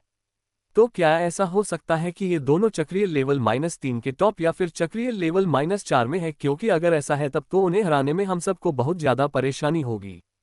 खैर, मयंक के मन में चल रही इन सभी बातों से दूर जल्द ही वो मुकाबला शुरू करने का ऐलान होता है। मुकाबले के शुरू होते ही वो सभी योद्धा एक दूसरे पर अपनी शक्तियों और हथियारों की मदद से हमला करना शुरू कर देते हैं। मयंक की टीम ने कल जिन योद्धाओं की टीम को हराया था वो बिना रुके अपने विरोधियों पर हमला करते ही जा रहे थे। उनका हमला देखते ही देखते शक्तिशाली होता जा रहा था, लेकिन फिर भी उन 5 लड़कों पर कोई असर नहीं पड़ रहा था और वो सभी बड़े ही आसानी के साथ उन सभी के हमलों से बचते ही जा रहे थे। क्या होगा आगे इस मुकाबले के दौरान? क्या अपनी कल के हार को भुला कर रह पाएगी जीत इस मुकाबले में, या फिर एक बार फिर से वो ये मुकाबला हार जाएगी? आखिर क्यों कर रहा था मयंक विनीता को इग्नोर, और होने लगा था अचानक से उसको विनीता को देखने के बाद? कहानी में आगे जानने के लिए सुनते रहिए Mayank avatar of new lord सिर्फ और सिर्फ द नॉवल एक्सप्लेन चैनल पर। Episode 38 soul sealed token. Mayank, Abhilash और उसकी टीम ने अपने दूसरे मुकाबले में शर्मा परिवार के उन योद्धाओं को हर आने के बाद अरेना से बाहर आकर अपनी पहले वाली जगह पर बैठ जाते हैं। वहां आने के बाद मयंक विनीता को इग्नोर करते हुए श्रीनिवास और जितेंद्र के बगल में बैठ जाता है और अरेना के अंदर हो रहे उस मुकाबले को देखने लगता है। जल्द ही वो मुकाबला शुरू होता है और अरेना के अंदर खड़े सभी 10 योद्धा एक दूसरे पर अपने हथियारों की मदद से हमला करने लगते हैं। मयंक, अभिलाष और उसके साथी यहां पर उस मुकाबले और उन्हीं लड़कों के फाइट टीम स्किल्स और उनकी तकनीकों को देखने और उन्हें समझने के लिए रुके थे और इस मुकाबले को देख रहे थे, ताकि जब उनका मुकाबला आखिरी में उन 5 लड़कों के साथ हो तब वो सभी उन लड़कों की उन खास और शक्तिशाली तकनीकों और उनके हमलों के बारे में जान सके और उनसे बचने के लिए कुछ प्लान बना सके।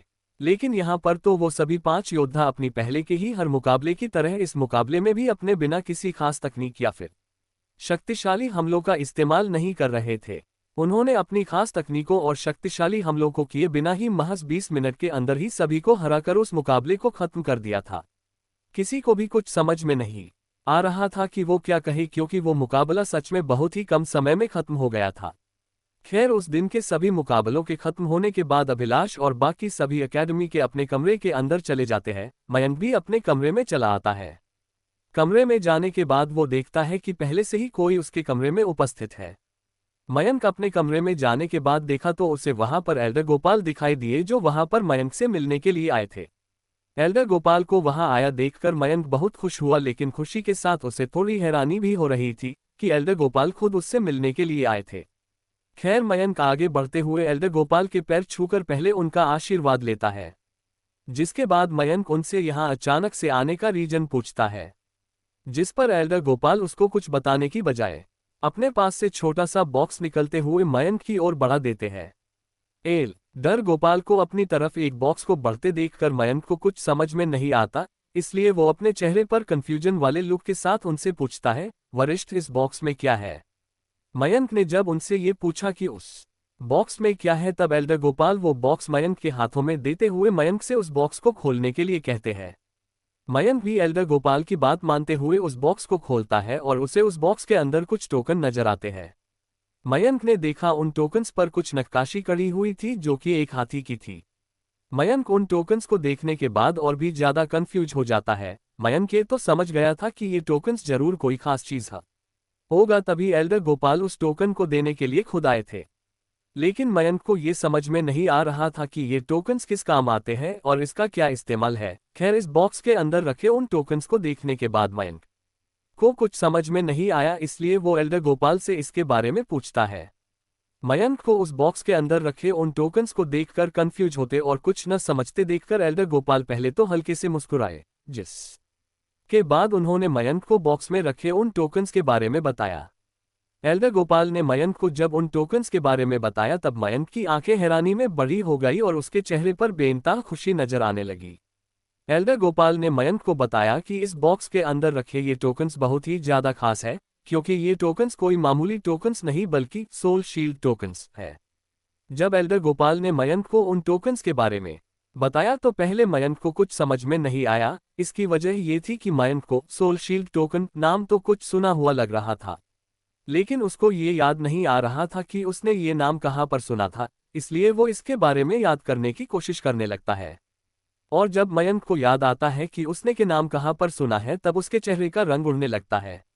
मयंक को याद आया कि जब उसने अपनी शक्तियों को जागृत नहीं किया था और उसके पास कोई साधना का आधार नहीं था, तब एक रात उस पर और उसके साथियों पर रावत परिवार के उन 2 आदमियों ने हमला किया था। उस दिन मयंक के बॉडीगार्ड यानी नीरज ने खुद को और मयंक को रावत परिवार के उन दोनों आदमियों के शक्तियों के हमले को रोकने के लिए सोल शील्ड टोकन का ही इस्तेमाल किया था। मयंक ने देखा था कि वो सोल शील्ड टोकन कितना ज्यादा मजबूत था। उस समय पर नीरज ने उस टोकन की मदद से 2 ताकतवर चक्रीय लेवल के योद्धाओं के हमलों से खुद को बचाने कामयाब रहा था। मयंक के चेहरे पर अचानक से आए इस बदलाव को देखकर एल्डर गोपाल समझ गए कि मयंक इस सोल शील्ड टोकन के बारे में जानता है। ये देखकर कि मयंक उस सोल शील्ड टोकन के बारे में जानता है, एल्डर गोपाल को थोड़ी हैरानी भी हुई, लेकिन फिर भी वो मयंक से पूछते हैं कि क्या वो इसके बारे में जानता है। एल्डर गोपाल ने मयंक से यह सवाल इसलिए पूछा क्योंकि वो जानना चाहते थे कि मयंक इस टोकन के बारे में क्या और कितना जानता है। वही एल्डर गोपाल के द्वारा खुद से उस टोकन के बारे में पूछे जाने पर मयंक उन्हें बताता है कि वो इस टोकन के बारे में ज्यादा कुछ नहीं जानता, क्योंकि उसने बस एक बार ही इस टोकन को देखा था।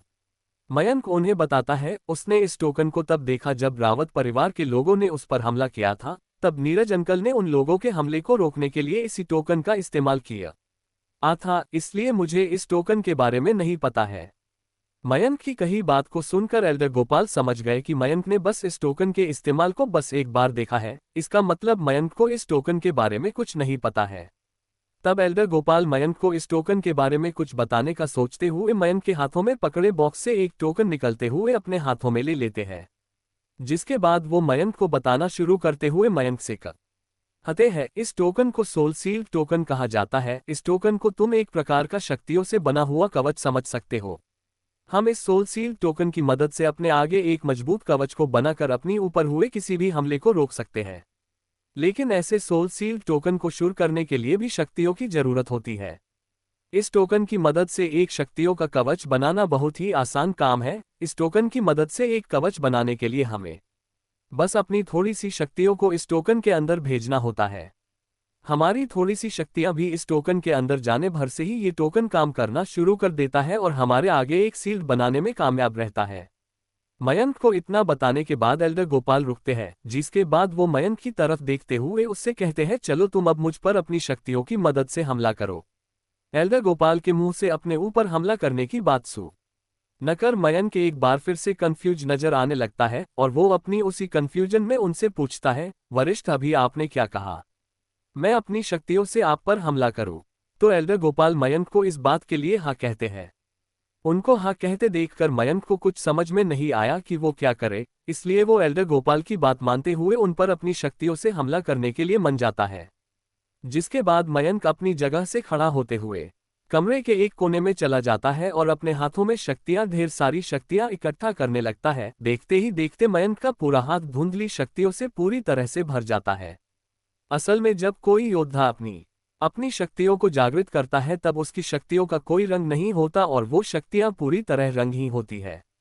धीरे धीरे जब कोई योद्धा अपनी शक्तियों को बढ़ते और अपनी साधना को बेहतर बनाते हुए चक्रीय लेवल पर पहुंच जाता है, तब उस योद्धा की शक्तियों में रंग भरना शुरू हो जाती है। ऐसे ही जब कोई योद्धा अपनी शक्तियों और साधना को और बेहतर बनाते हुए चक्रीय लेवल -9 को पार करके अगले लेवल नर्कता लेवल में प्रमोट होता है, तब उस योद्धा की शक्तियों में पूरी तरह से रंग भर जाती है और इस योद्धा की शक्तियां रंगीन हो जाती है। अपने हाथों में शक्तियां इकट्ठा करने के बाद मयंक कमरे के बीच में खड़े एल्डर गोपाल को देखते हुए उनसे पूछता है, वरिष्ठ क्या आप तैयार हैं मेरे शक्तियों के इस हमले का सामना करने के लिए? मयंक की बात सुनकर एल्डर गोपाल मयंक से हंसते हुए कहते हैं, हाँ बिल्कुल मैं तैयार हूँ तुम्हारे शक्तियों के इस हमले को रोकने के लिए।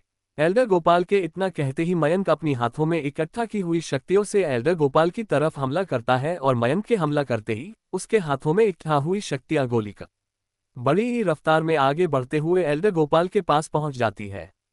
मयंक की शक्तियों को अपने पास इतनी तेजी से आते देखकर एल्डर गोपाल थोड़ा हैरान लगते हुए कहते हैं, सच में ये लड़का अब बहुत ज्यादा तेज हो गया है।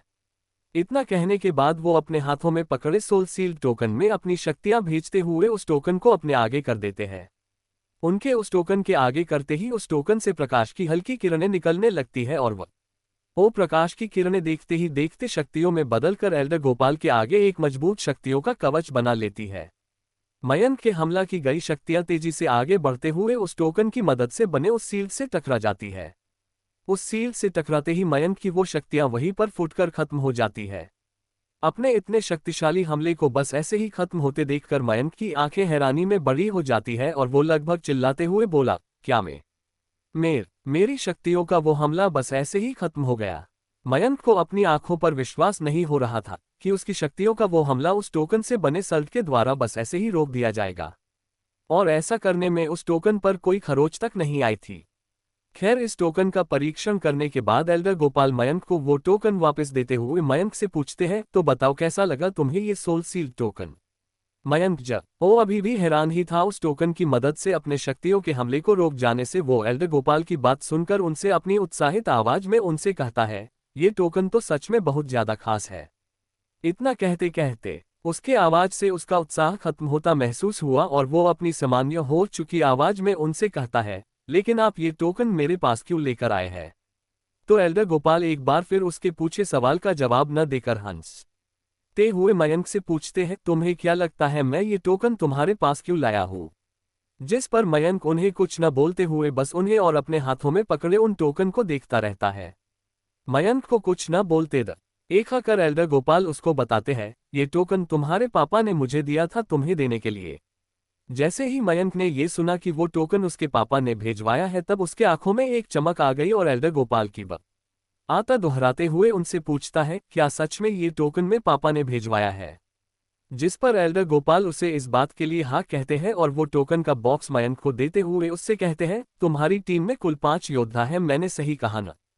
तो मयंक उन्हें इस बात के लिए हाँ कहता है। तब एल्डर गोपाल उससे आगे कहते हैं, इस बॉक्स में भी कुल 5 टोकन है, इसमें से एक टोकन तुम अपने पास रख लेना और बाकी के बचे 4 टोकन तुम अपने दोस्तों को दे देना। एल्डर गोपाल की बात को सुनने और समझने के बाद मयंक उन्हें इस बात के लिए हाँ कहता है। इसके बाद एल्डर गोपाल वहां कुछ और देर तक रुकते हैं और उससे बात करते हैं और फिर वो वहां से चले जाते हैं। लेकिन एल्डर गोपाल वहां से जाने से पहले मयंक को उस टोकन के बारे में सब कुछ बता दिया था। उन्होंने जाने से पहले मयंक उस टोकन का नाम भी बताया जो था सफेद हाथी का सोल शील्ड। उनके जाने के बाद मयंक को सर टोकन को अपने हाथों में लेकर उसे देखते हुए धीमी आवाज में कहता है, सफेद हाथी का सोल शील्ड सच में ये बहुत ज्यादा मजबूत है। थैंक यू पापा, थैंक यू सो मच। ये कहते हुए वो अधिका लगता है और याद करने लगता है बीते दिनों में अपनी माँ, पापा और बड़े भाई और बहन खुशबू के साथ बिताए हुए पल।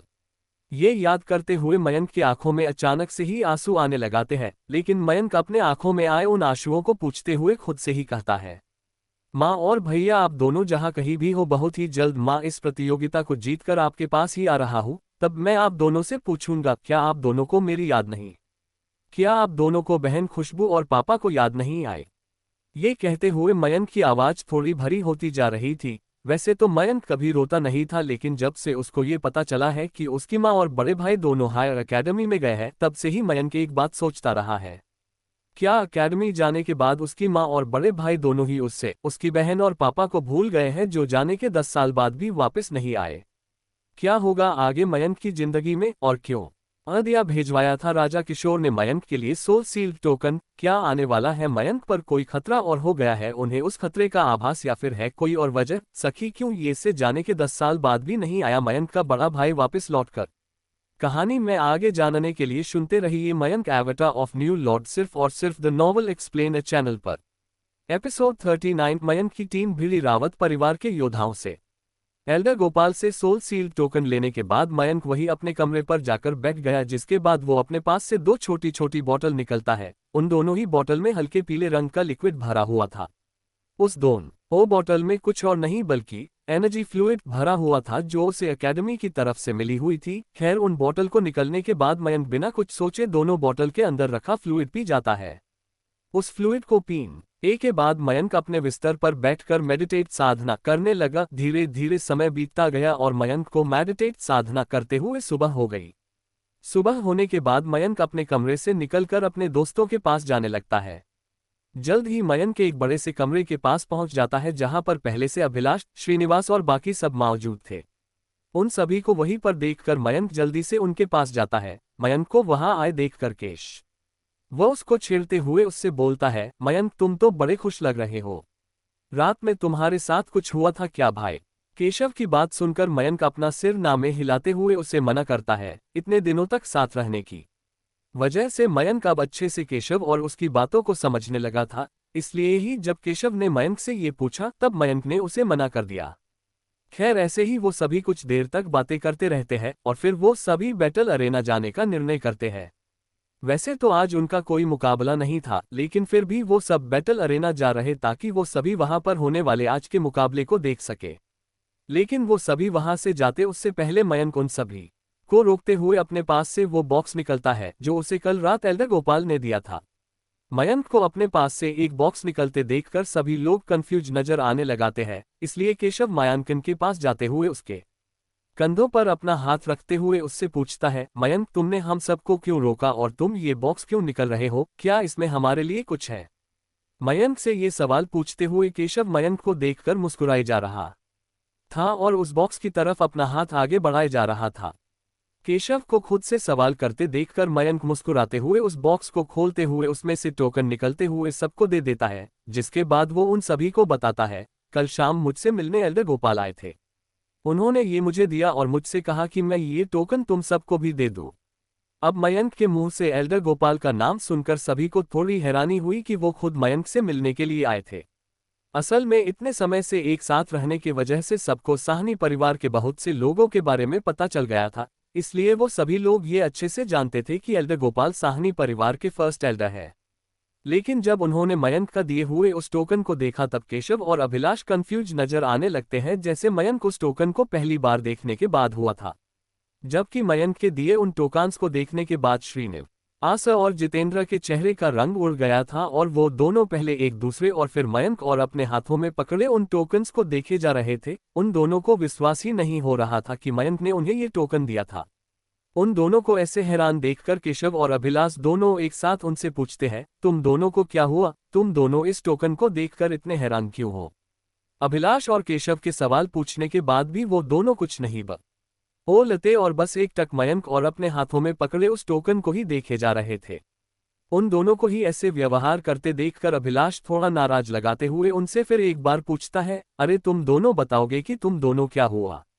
और इस टोकन को देखने के बाद तुम दोनों इतने हैरान क्यों हो? अभिलाष को नाराज होते देखकर वो दोनों अपनी हैरानी को थोड़ी कम करते हैं और अभिलाष का जवाब देने के बजाय वो दोनों मयंक के पूछते हैं, क्या सच में टोकन तुम्हें एल्डर गोपाल ने हम सभी को देने के लिए कहा था? श्रीनिवास के इस सवाल को सुनकर पहले तो मयंक सोच में पड़ गया, लेकिन फिर उसको समझ में आया कि शायद ये दोनों उस सोल सील्ड टोकन के बारे में जानते थे, इसलिए ही उन्हें इतनी हैरानी हो रही है। खाए मयंक उनके पूछे उस सवाल के जवाब में बोला, जी बड़े भाई, ये टोकन मुझे कल रात को ही एल्डर गोपाल ने दिया था और उन्होंने मुझे ये बोला कि मैं आप सबको भी एक एक टोकन दे दूं। वही अभिलाष और केशव दोनों अभी भी कंफ्यूज थे और सब कुछ समझने की कोशिश कर रहे थे, लेकिन जब उन दोनों को ही कुछ समझ में नहीं आया तब उन्होंने एक बार फिर मयंक से पूछा। अभिलाष को मयंक से उस टोकन के बारे में पूछते देखकर श्रीनिवास उन दोनों को बताया है, ये टोकन जो तुमने अपने हाथों में पकड़ा हुआ है उसे सोल सील्ड टोकन कहा जाता है।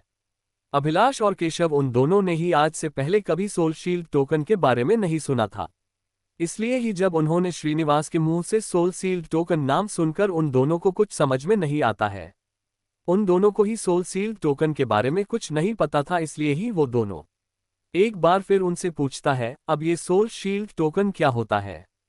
जब श्रीनिवास ने देखा कि उन दोनों को सोल सील्ड टोकन के बारे में कुछ नहीं पता तब श्रीनिवास उन्हें सोल सील्ड टोकन के बारे में बताता है। छोटी ही वास उन सभी को बताता है, एक सोल शील्ड टोकन एक प्रकार का शक्तियों का कवच होता है। जब हम इस टोकन में अपनी शक्तियों को भेजेंगे तब ये टोकन हमारे आगे एक मजबूत शील्ड बना देगा। इतना कहने के बाद वो जितेंद्र की तरफ देखते हुए इसे कुछ इशारा करता है। श्रीनिवास के इशारे को समझते हुए जितेंद्र जल्दी से उनसे थोड़ा दूर चला जाता है और फिर अपने हाथों में शक्तियों इकट्ठा करते हुए वो उन शक्तियों से श्रीनिवास पर हमला कर देता है। वही जितेंद्र को अचानक से ही श्रीनिवास पर हमला करते देखकर अभिलाष और केशव दोनों ही अपनी तेजनफ्तर का इस्तेमाल करते हुए वहां से साइड होते हुए श्रीनिवास को देखने लगते हैं, जो अभी भी वहीं पर खड़ा था। वो देख रहे थे कि श्रीनिवास अपनी तरफ आ रहे जितेंद्र के हमले को देख रहा है, फिर भी वो वहां से नहीं हटा बल्कि वो अपने हाथों को आगे करते हुए अपनी शक्तियां अपने हाथों में पकड़े उस टोकन में भेजना शुरू करता है। उस टोकन के अंदर श्रीनिवास की शक्तियां भेजते ही इस टोकन से प्रकाश की हल्की किरणें निकलकर शक्तियों में बदल जाती है और देखते ही देखते वो शक्तियां श्रीनिवास के आगे एक कवच बना देती है। जितेंद्र के हमले से निकली हुई शक्तियां तेजी से आगे बढ़ते हुए श्रीनिवास के आगे बने अभी अभी उस शक्तियों के कवच से टकरा जाती है। जितेंद्र के हमले की शक्तियां जैसे ही श्रीनिवास के बनाए उस कवच से टकराती है और एक झटके में वो शक्तियां फूटकर खत्म हो जाती है। श्रीनिवास को इस टोकन की मदद से एक कवच बनाते और जितेंद्र को शक्तियों को एक झटके में खत्म होते देखकर अभिलाष और केशव दोनों हैरान थे, लेकिन साथ ही साथ वो दोनों ये भी समझ गए थे कि वो टोकन क्या चीज है और उसको देखने के बाद श्रीनिवास और जितेंद्र दोनों इतने हैरान क्यों थे। खैर, जब सभी को समझ में आ गया कि वो टोकन क्या चीज है और वो कैसे काम करता है तब अभिला और कसाव ने उस टोकन को अपने पास रख लिया, जबकि श्रीनिवास और जितेंद्र उन दोनों ने ही उस टोकन को लेने से मना कर दिया और उस टोकन को वापस मयंक को दे दिया। जब इन दोनों ने इस टोकन को नहीं लिया तब मयंक उन्हें बताता है, लेकिन ये टोकन तुम दोनों के लिए ही है, जिस पर उन दोनों ने ही कहा कि उन्हें इस टोकन की जरूरत नहीं पड़ेगी क्योंकि उनके पास अपने डिफेंस के लिए पहले से ही कुछ है। खैर, जब उन दोनों ने ही उस टोकन को नहीं लिया तब मयंक ने इस टोकन को नीरज के हाथों अर्पिता और विनीता के पास भेजवा दिया। उन 2 टोकन को भिजवाने के बाद मयंक सबके साथ बैटल अरेना चला गया, जहां पर आज भी दूसरी टीमों का मुकाबला होने वाला था। अरेना के अंदर आज का पहला मुकाबला शर्मा परिवार के योद्धाओं था, जो कि आज इस प्रतियोगिता की सबसे शक्तिशाली टीम थी। वही टीम जिसने कल अपने पहले मुकाबले में बड़े ही आसानी से उस टीम के 5 योद्धाओं को हरा दिया था। शर्मा परिवार के योद्धा पहले ही अपने 2 मुकाबले हार चुकी थी और अब वो सब अपने इस मुकाबले को भी हारना नहीं चाहते थे, इसलिए उन्होंने अपना पूरा दम लगा दिया और अपनी सभी खास तकनीकों का इस्तेमाल किया, लेकिन फिर भी वो सब ये मुकाबला हार हो गए थे।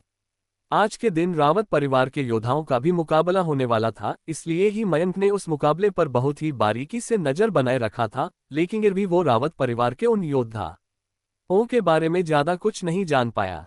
उस दिन के सभी मुकाबले खत्म होने के बाद मयंक अपने साथियों के साथ वहां से चला गया। अरेना से बाहर निकलने के बाद से ही मयंक थोड़ा उदास लग रहा था, लेकिन उदासी के साथ उसकी आंखों में कल होने वाले उनके मुकाबले के लिए जुनून भी देखा जा सकता था।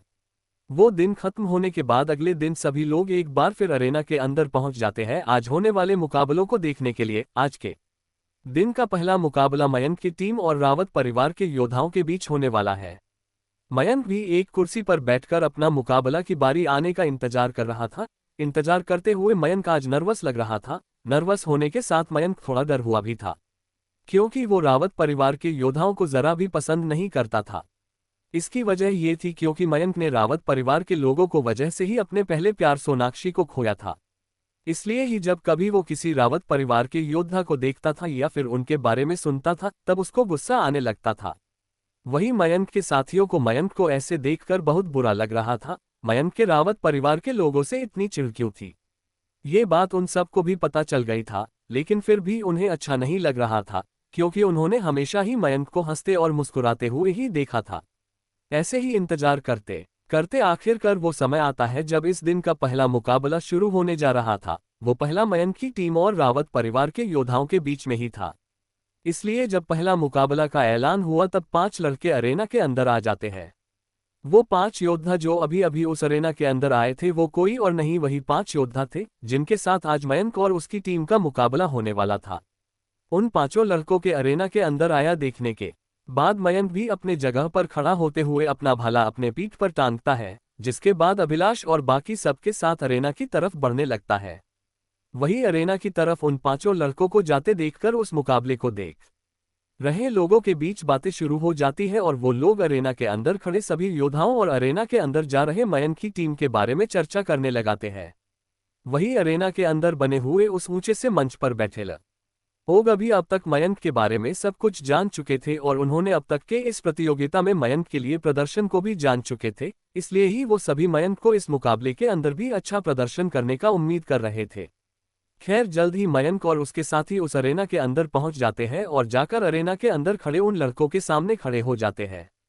वही वो 5 लड़के जो पहले से ही उस अरेना के अंदर खड़े थे और मयंक की टीम को अरेना में आते हुए देख रहे थे। वो मयंक और उसके साथियों के अरेना के अंदर आ जाने के बाद उनमें से एक लड़का हंसते हुए अपने पास खड़े उन 4 लड़कों की ओर देखते हुए उनसे कहता है, देखो देखो आ गए वो महान योद्धा जिनके साथ आज हमारा मुकाबला होने वाला है। उस लड़के की ये बात सुनकर उसके खड़े सभी लड़के हंसने लगते हैं।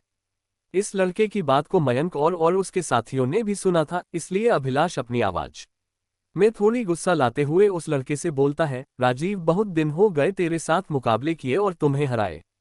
मैं हरदम ये बात सोचता था कि काश मैं एक बार फिर से तेरे साथ मुकाबला कर पाता और पहले के ही तरह एक बार फिर से तुझे हरा सकूं। अभिलाष और राजीव दोनों ने एकेडमी ऑफ ग्रेट स्वॉर्ड्समैनशिप के अंदर एक साथ ही प्रवेश लिया था, इसलिए वो दोनों एक दूसरे को बहुत अच्छे से जानते थे। राजीव अविनाश का बड़ा और ऋतिका का छोटा भाई था और उसके अंदर बहुत ही ज्यादा घमंड भरा हुआ था। उन दोनों के बीच एकेडमी में आने के बहुत बार मुकाबला हुआ था और अभिलाष ने अक्सर ही राजीव को हराया था। इसलिए ही जब आज अभिलाष ने एक बार फिर अपन के सामने राजीव को देखा तब उसने ये बात बोल दी। वही राजीव का चेहरा अभिलाष की बात सुनकर गुस्से लाल पड़ने लगता है, लेकिन फिर वो अपने गुस्से को काबू करते हुए अभिलाष के बगल में खड़े मयंक को देखा और मुस्कुराते हुए उससे बोला, बहुत खूब बच्चे, मेरे भाई ने मुझे बताया कि कैसे कुछ समय पहले ही तुमने अपनी दोस्त को दिया। सच में मुझे ये सुनकर बहुत ज्यादा दुख हुआ कि तुम्हारा अपना एक बहुत ही खास और करीबी दोस्त तुमसे दूर चला गया। ये बात सच में बहुत दुखी कर देने वाली है। राजीव को बात सुनकर मयंक, जिसका पहले से ही मूड ठीक नहीं था, उसकी बातों को सुनने के बाद उसकी आंखों में दिखती नसें धीरे धीरे लाल होने लगती है और उसका शरीर हल्का हल्का कांपने भी लगता है। क्या होगा आगे इस मुकाबले में? क्या मयंक और उसकी टीम जीत पाएगी ये मुकाबला, या फिर है जाएगी रावत परिवार के उन योद्धाओं से? कहानी में आगे जानने के लिए सुनते रहे छोटी ये Mayank avatar of new lord, सिर्फ और सिर्फ द नॉवल एक्सप्लेन चैनल पर। एपिसोड 40। मयंक को आया गुस्सा। जब मयंक ने राजीव की कही बात सुनी तब गुस्से में उसका शरीर कांपने लगा और तेज रफ्तार में धुंधली शक्तियां उसके शरीर से बाहर निकलने लगी। असल में राजीव उन सब गुस्सा दिलाने की कोशिश कर रहा था ताकि वो सब मुकाबले के दौरान गलतियां करे, जिसका फायदा वो और उसके साथी उठा सके। इसलिए ही राजीव मयंक से सोनाक्षी के बारे बोल रहा था। वही राजीव के इस चाल को श्रीनिवास ने भांप लिया और वो मयंक के कंधे पर हाथ रखते हुए राजीव से बोला, तुम ये जो भी कर रहे हो ना, मैं बता रहा हूं तुम्हें, आज मैं तुम सबको बहुत बुरी तरह से मरूंगा। श्रीनिवास एक शांत दिमाग का लड़का था, इसलिए ही उसने राजीव के इस चाल को समझ लिया था कि वो मयंक को गुस्सा दिलाने की कोशिश कर रहा है ताकि मुकाबले के दौरान मयंक गलतियां करे। जब मयंक गलतियां करेगा तब शायद वो खतरे में पड़ जाए, और जब मयंक खतरे में पड़ेगा तब सभी लोग यानी अभिलाष और वो मयंक को बचाने का कोशिश करेंगे। तब मौका देखकर राजीव और उसके साथी उन्हें हरा सकते थे। श्रीनिवास ने राजीव के इस चाल को समझ लिया था, इसलिए ही उसने राजीव से ये बोला कि वो उसे बहुत बुरी तरह से पिटेगा और उन्हें हराएगा।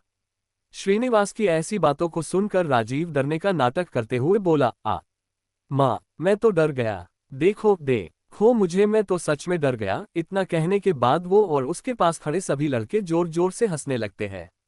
हाँ हाँ हाँ, कैसे हराओगे हमें इस छोटे से बच्चे के साथ मिलकर? कहीं ऐसा ना हो कि ये छोटा लड़का मुकाबला शुरू होते ही डर के पीछे हट जाए। इस बार ये बात राजीव ने नहीं बल्कि उसके पास ही खड़े एक दूसरे लड़के ने बोला, जिसका नाम संजू था। संजू सिंध परिवार का सबसे शक्तिशाली और एक जीनियस योद्धा था। उसकी उम्र 23 साल, जबकि उसकी शक्तियां चक्रीय लेवल -3 पर थी। राजीव और संजू को खुद का मजाक उड़ाते और उनकी बातों पर सबको हंसते देख मयंक का गुस्सा और बढ़ता जा रहा था और उसके शरीर से शक्तियां निकलते ही जा रही थी। मयंक को अपनी शक्तियां निकलते और उसको गुस्सा करते देख श्रीनिवास उसको रोकते हुए कहता है, देखो मयंक, तुम्हें अभी खुद को गुस्सा करने से रोकना होगा।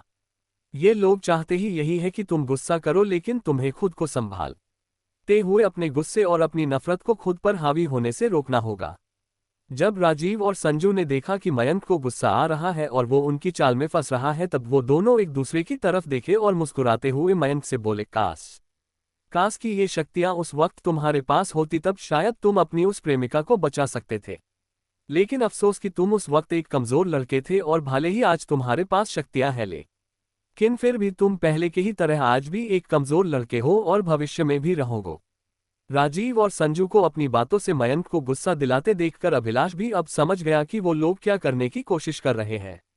इसलिए वो आगे बढ़ते हुए कुछ कहने ही जा रहा था कि उसके कानों में एक नफरत और गुस्से से भरी आवाज सुनाई देती है, और उस आवाज को सुनकर वो अपनी जगह पर ठहर जाता है। वो आवाज जो अभी अभिलाष के कानों में सुनाई पड़ थी, वो आवाज मयंक की थी, जो अपनी लाल हो चुकी आंखों से राजीव और संजू को देखते हुए बोला, मैं तुम सबको मार दूंगा।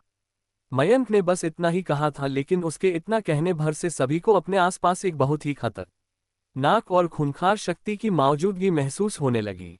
अचानक से अपने आसपास आए उन खूंखार और खतरनाक शक्ति को महसूस करने के बाद सभी के अंदर एक पल के लिए डर घर कर गया, और कुछ समय के लिए उन सभी को अपने शरीर कांपती हुई महसूस होने लगी। उस समय पर मयंक की कही बात को सुनकर केवल राजीव, संजू और उसके साथियों के ही नहीं बल्कि मयंक के सभी साथियों को वो खतरनाक शक्ति महसूस हुई, और उन सभी को भी अपने ऊपर उस खूंखार शक्ति का दबाव महसूस हुआ। खैर, जल्द ही अनाउंसर ने वो मुकाबला शुरू करने का ऐलान किया, और उसके ये ऐलान करते ही अरेना के अंदर सभी 10 योद्धा अपने अपने हथियारों को बाहर निकलते हुए उनमें अपनी शक्तियां भरने लगते हैं। अपनी हथियारों में अपनी शक्तियों को भरने के बाद अरेना में खड़े सभी 10 योद्धा अपना हमला करने और अपने विरोधी को हराने के लिए एक साथ एक दूसरे की तरफ आगे बढ़ने लगते हैं। वहीं उस मुकाबले को देखने आए लोग अपनी निगाहें अरेना के अंदर चल रहे मुकाबले पर ही गड़ाए हुए थे, और उन दर्शकों के बीच में ही बैठे 5 लोग भी बड़े ध्यान से उस मुकाबले को देखे जा रहे थे। इतने समय से मयंक के मुकाबलों और इतनी कम समय में भी उसकी खास तकनीकों और उसकी इतनी गहरी समझ और उसके युद्ध कौशल को देखकर ये समझ गए थे कि मयंक एक बहुत ही काबिल और एक जीनियस लड़का है, जो आगे चलकर एक शक्तिशाली योद्धा बन सकता है। इसलिए ही उन्होंने इस मुकाबले के खत्म हो जाने के बाद मयंक से मिलने और उसको अपने यहाँ पर आने का कारण बताने का निश्चय कर लिया था। खैर उस अरेना के अंदर सभी 10 योद्धा आपस में शक्तियों का खतरनाक और शक्तिशाली हमला करते जा रहे थे, जिसके कारण पूरे अरेना के अंदर चारों तरफ उन सभी की बहुत ही ज्यादा शक्तियां फैली हुई थी। अरेना के अंदर मुकाबला कर रहे उन योद्धाओं के शरीर से इतनी ज्यादा शक्तियों को निकलते देखकर हायर एकेडमी से आए सीनियर एल्डर्स भी थोड़े हैरान थे, खास तौर पर मयंक के शरीर से निकल रही शक्तियों को देखकर। वो सभी इतनी दूर से भी मयंक के शरीर से निकल रही शक्तियों को बहुत ही अच्छे से महसूस कर पा रहे थे और उन्हें ये साफ तौर पे पता चल रहा था कि मयंक के शरीर से निकल रही शक्तियां कितनी ज्यादा खूंखार और खतरनाक है। जाहिर सी बात है कि वो एल्डर्स जो उस मुकाबले को देख रहे थे उनकी काबिलियत बहुत ही ज्यादा थी और इसलिए वो सभी मयंक की शक्तियों में आए इस बदलाव को साफ तौर पे देख और समझ पा रहे थे। तभी उन एल्डर के बीच ही बैठा वो आदमी जिसका नाम भद्रा था, वो मयंक की शक्तियों में आए इस बदलाव को देखकर अपने पास बैठे दोनों बूढ़े आदमियों से कहता है, वरिष्ठ ओम और कारा, ये लड़का सच में बहुत ज्यादा शक्तिशाली, काबिल और एक जीनियस योद्धा है। इस लड़के को अपनी शक्तियों को जागृत किए अभी महज 4 महीने ही हुए हैं, लेकिन फिर भी ये लड़का अपनी शक्तियों को इतनी अच्छी तरह से काबू कर सकता है और कितनी अच्छी तरह से ये लड़का अपनी उन शक्तियों का इस्तेमाल कर सकता है। ये लड़का सच में एक जीनियस योद्धा है। अगर ऐसे ही ये लड़का अपनी शक्तियों का इस्तेमाल करते रहा तो हो सकता है कि आने वाले समय में ये लड़का एक शक्तिशाली और महान योद्धा बनाने में कामयाब रहे।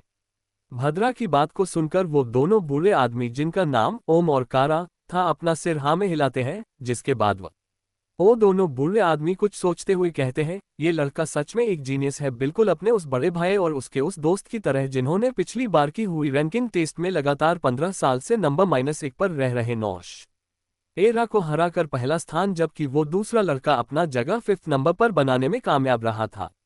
उस एल्डर के मुंह से पिछली बार की हुई रैंकिंग टेस्ट और उन दोनों लड़कों का जिक्र सुनकर वहां पर बैठे सभी लोगों के चेहरे पर एक खौफनाक हैरानी नजर आने लगती है, मानो उन्हें कुछ ऐसा याद आ गया हो जो कि उनके लिए बहुत ही ज्यादा भयानक और खतरनाक हो।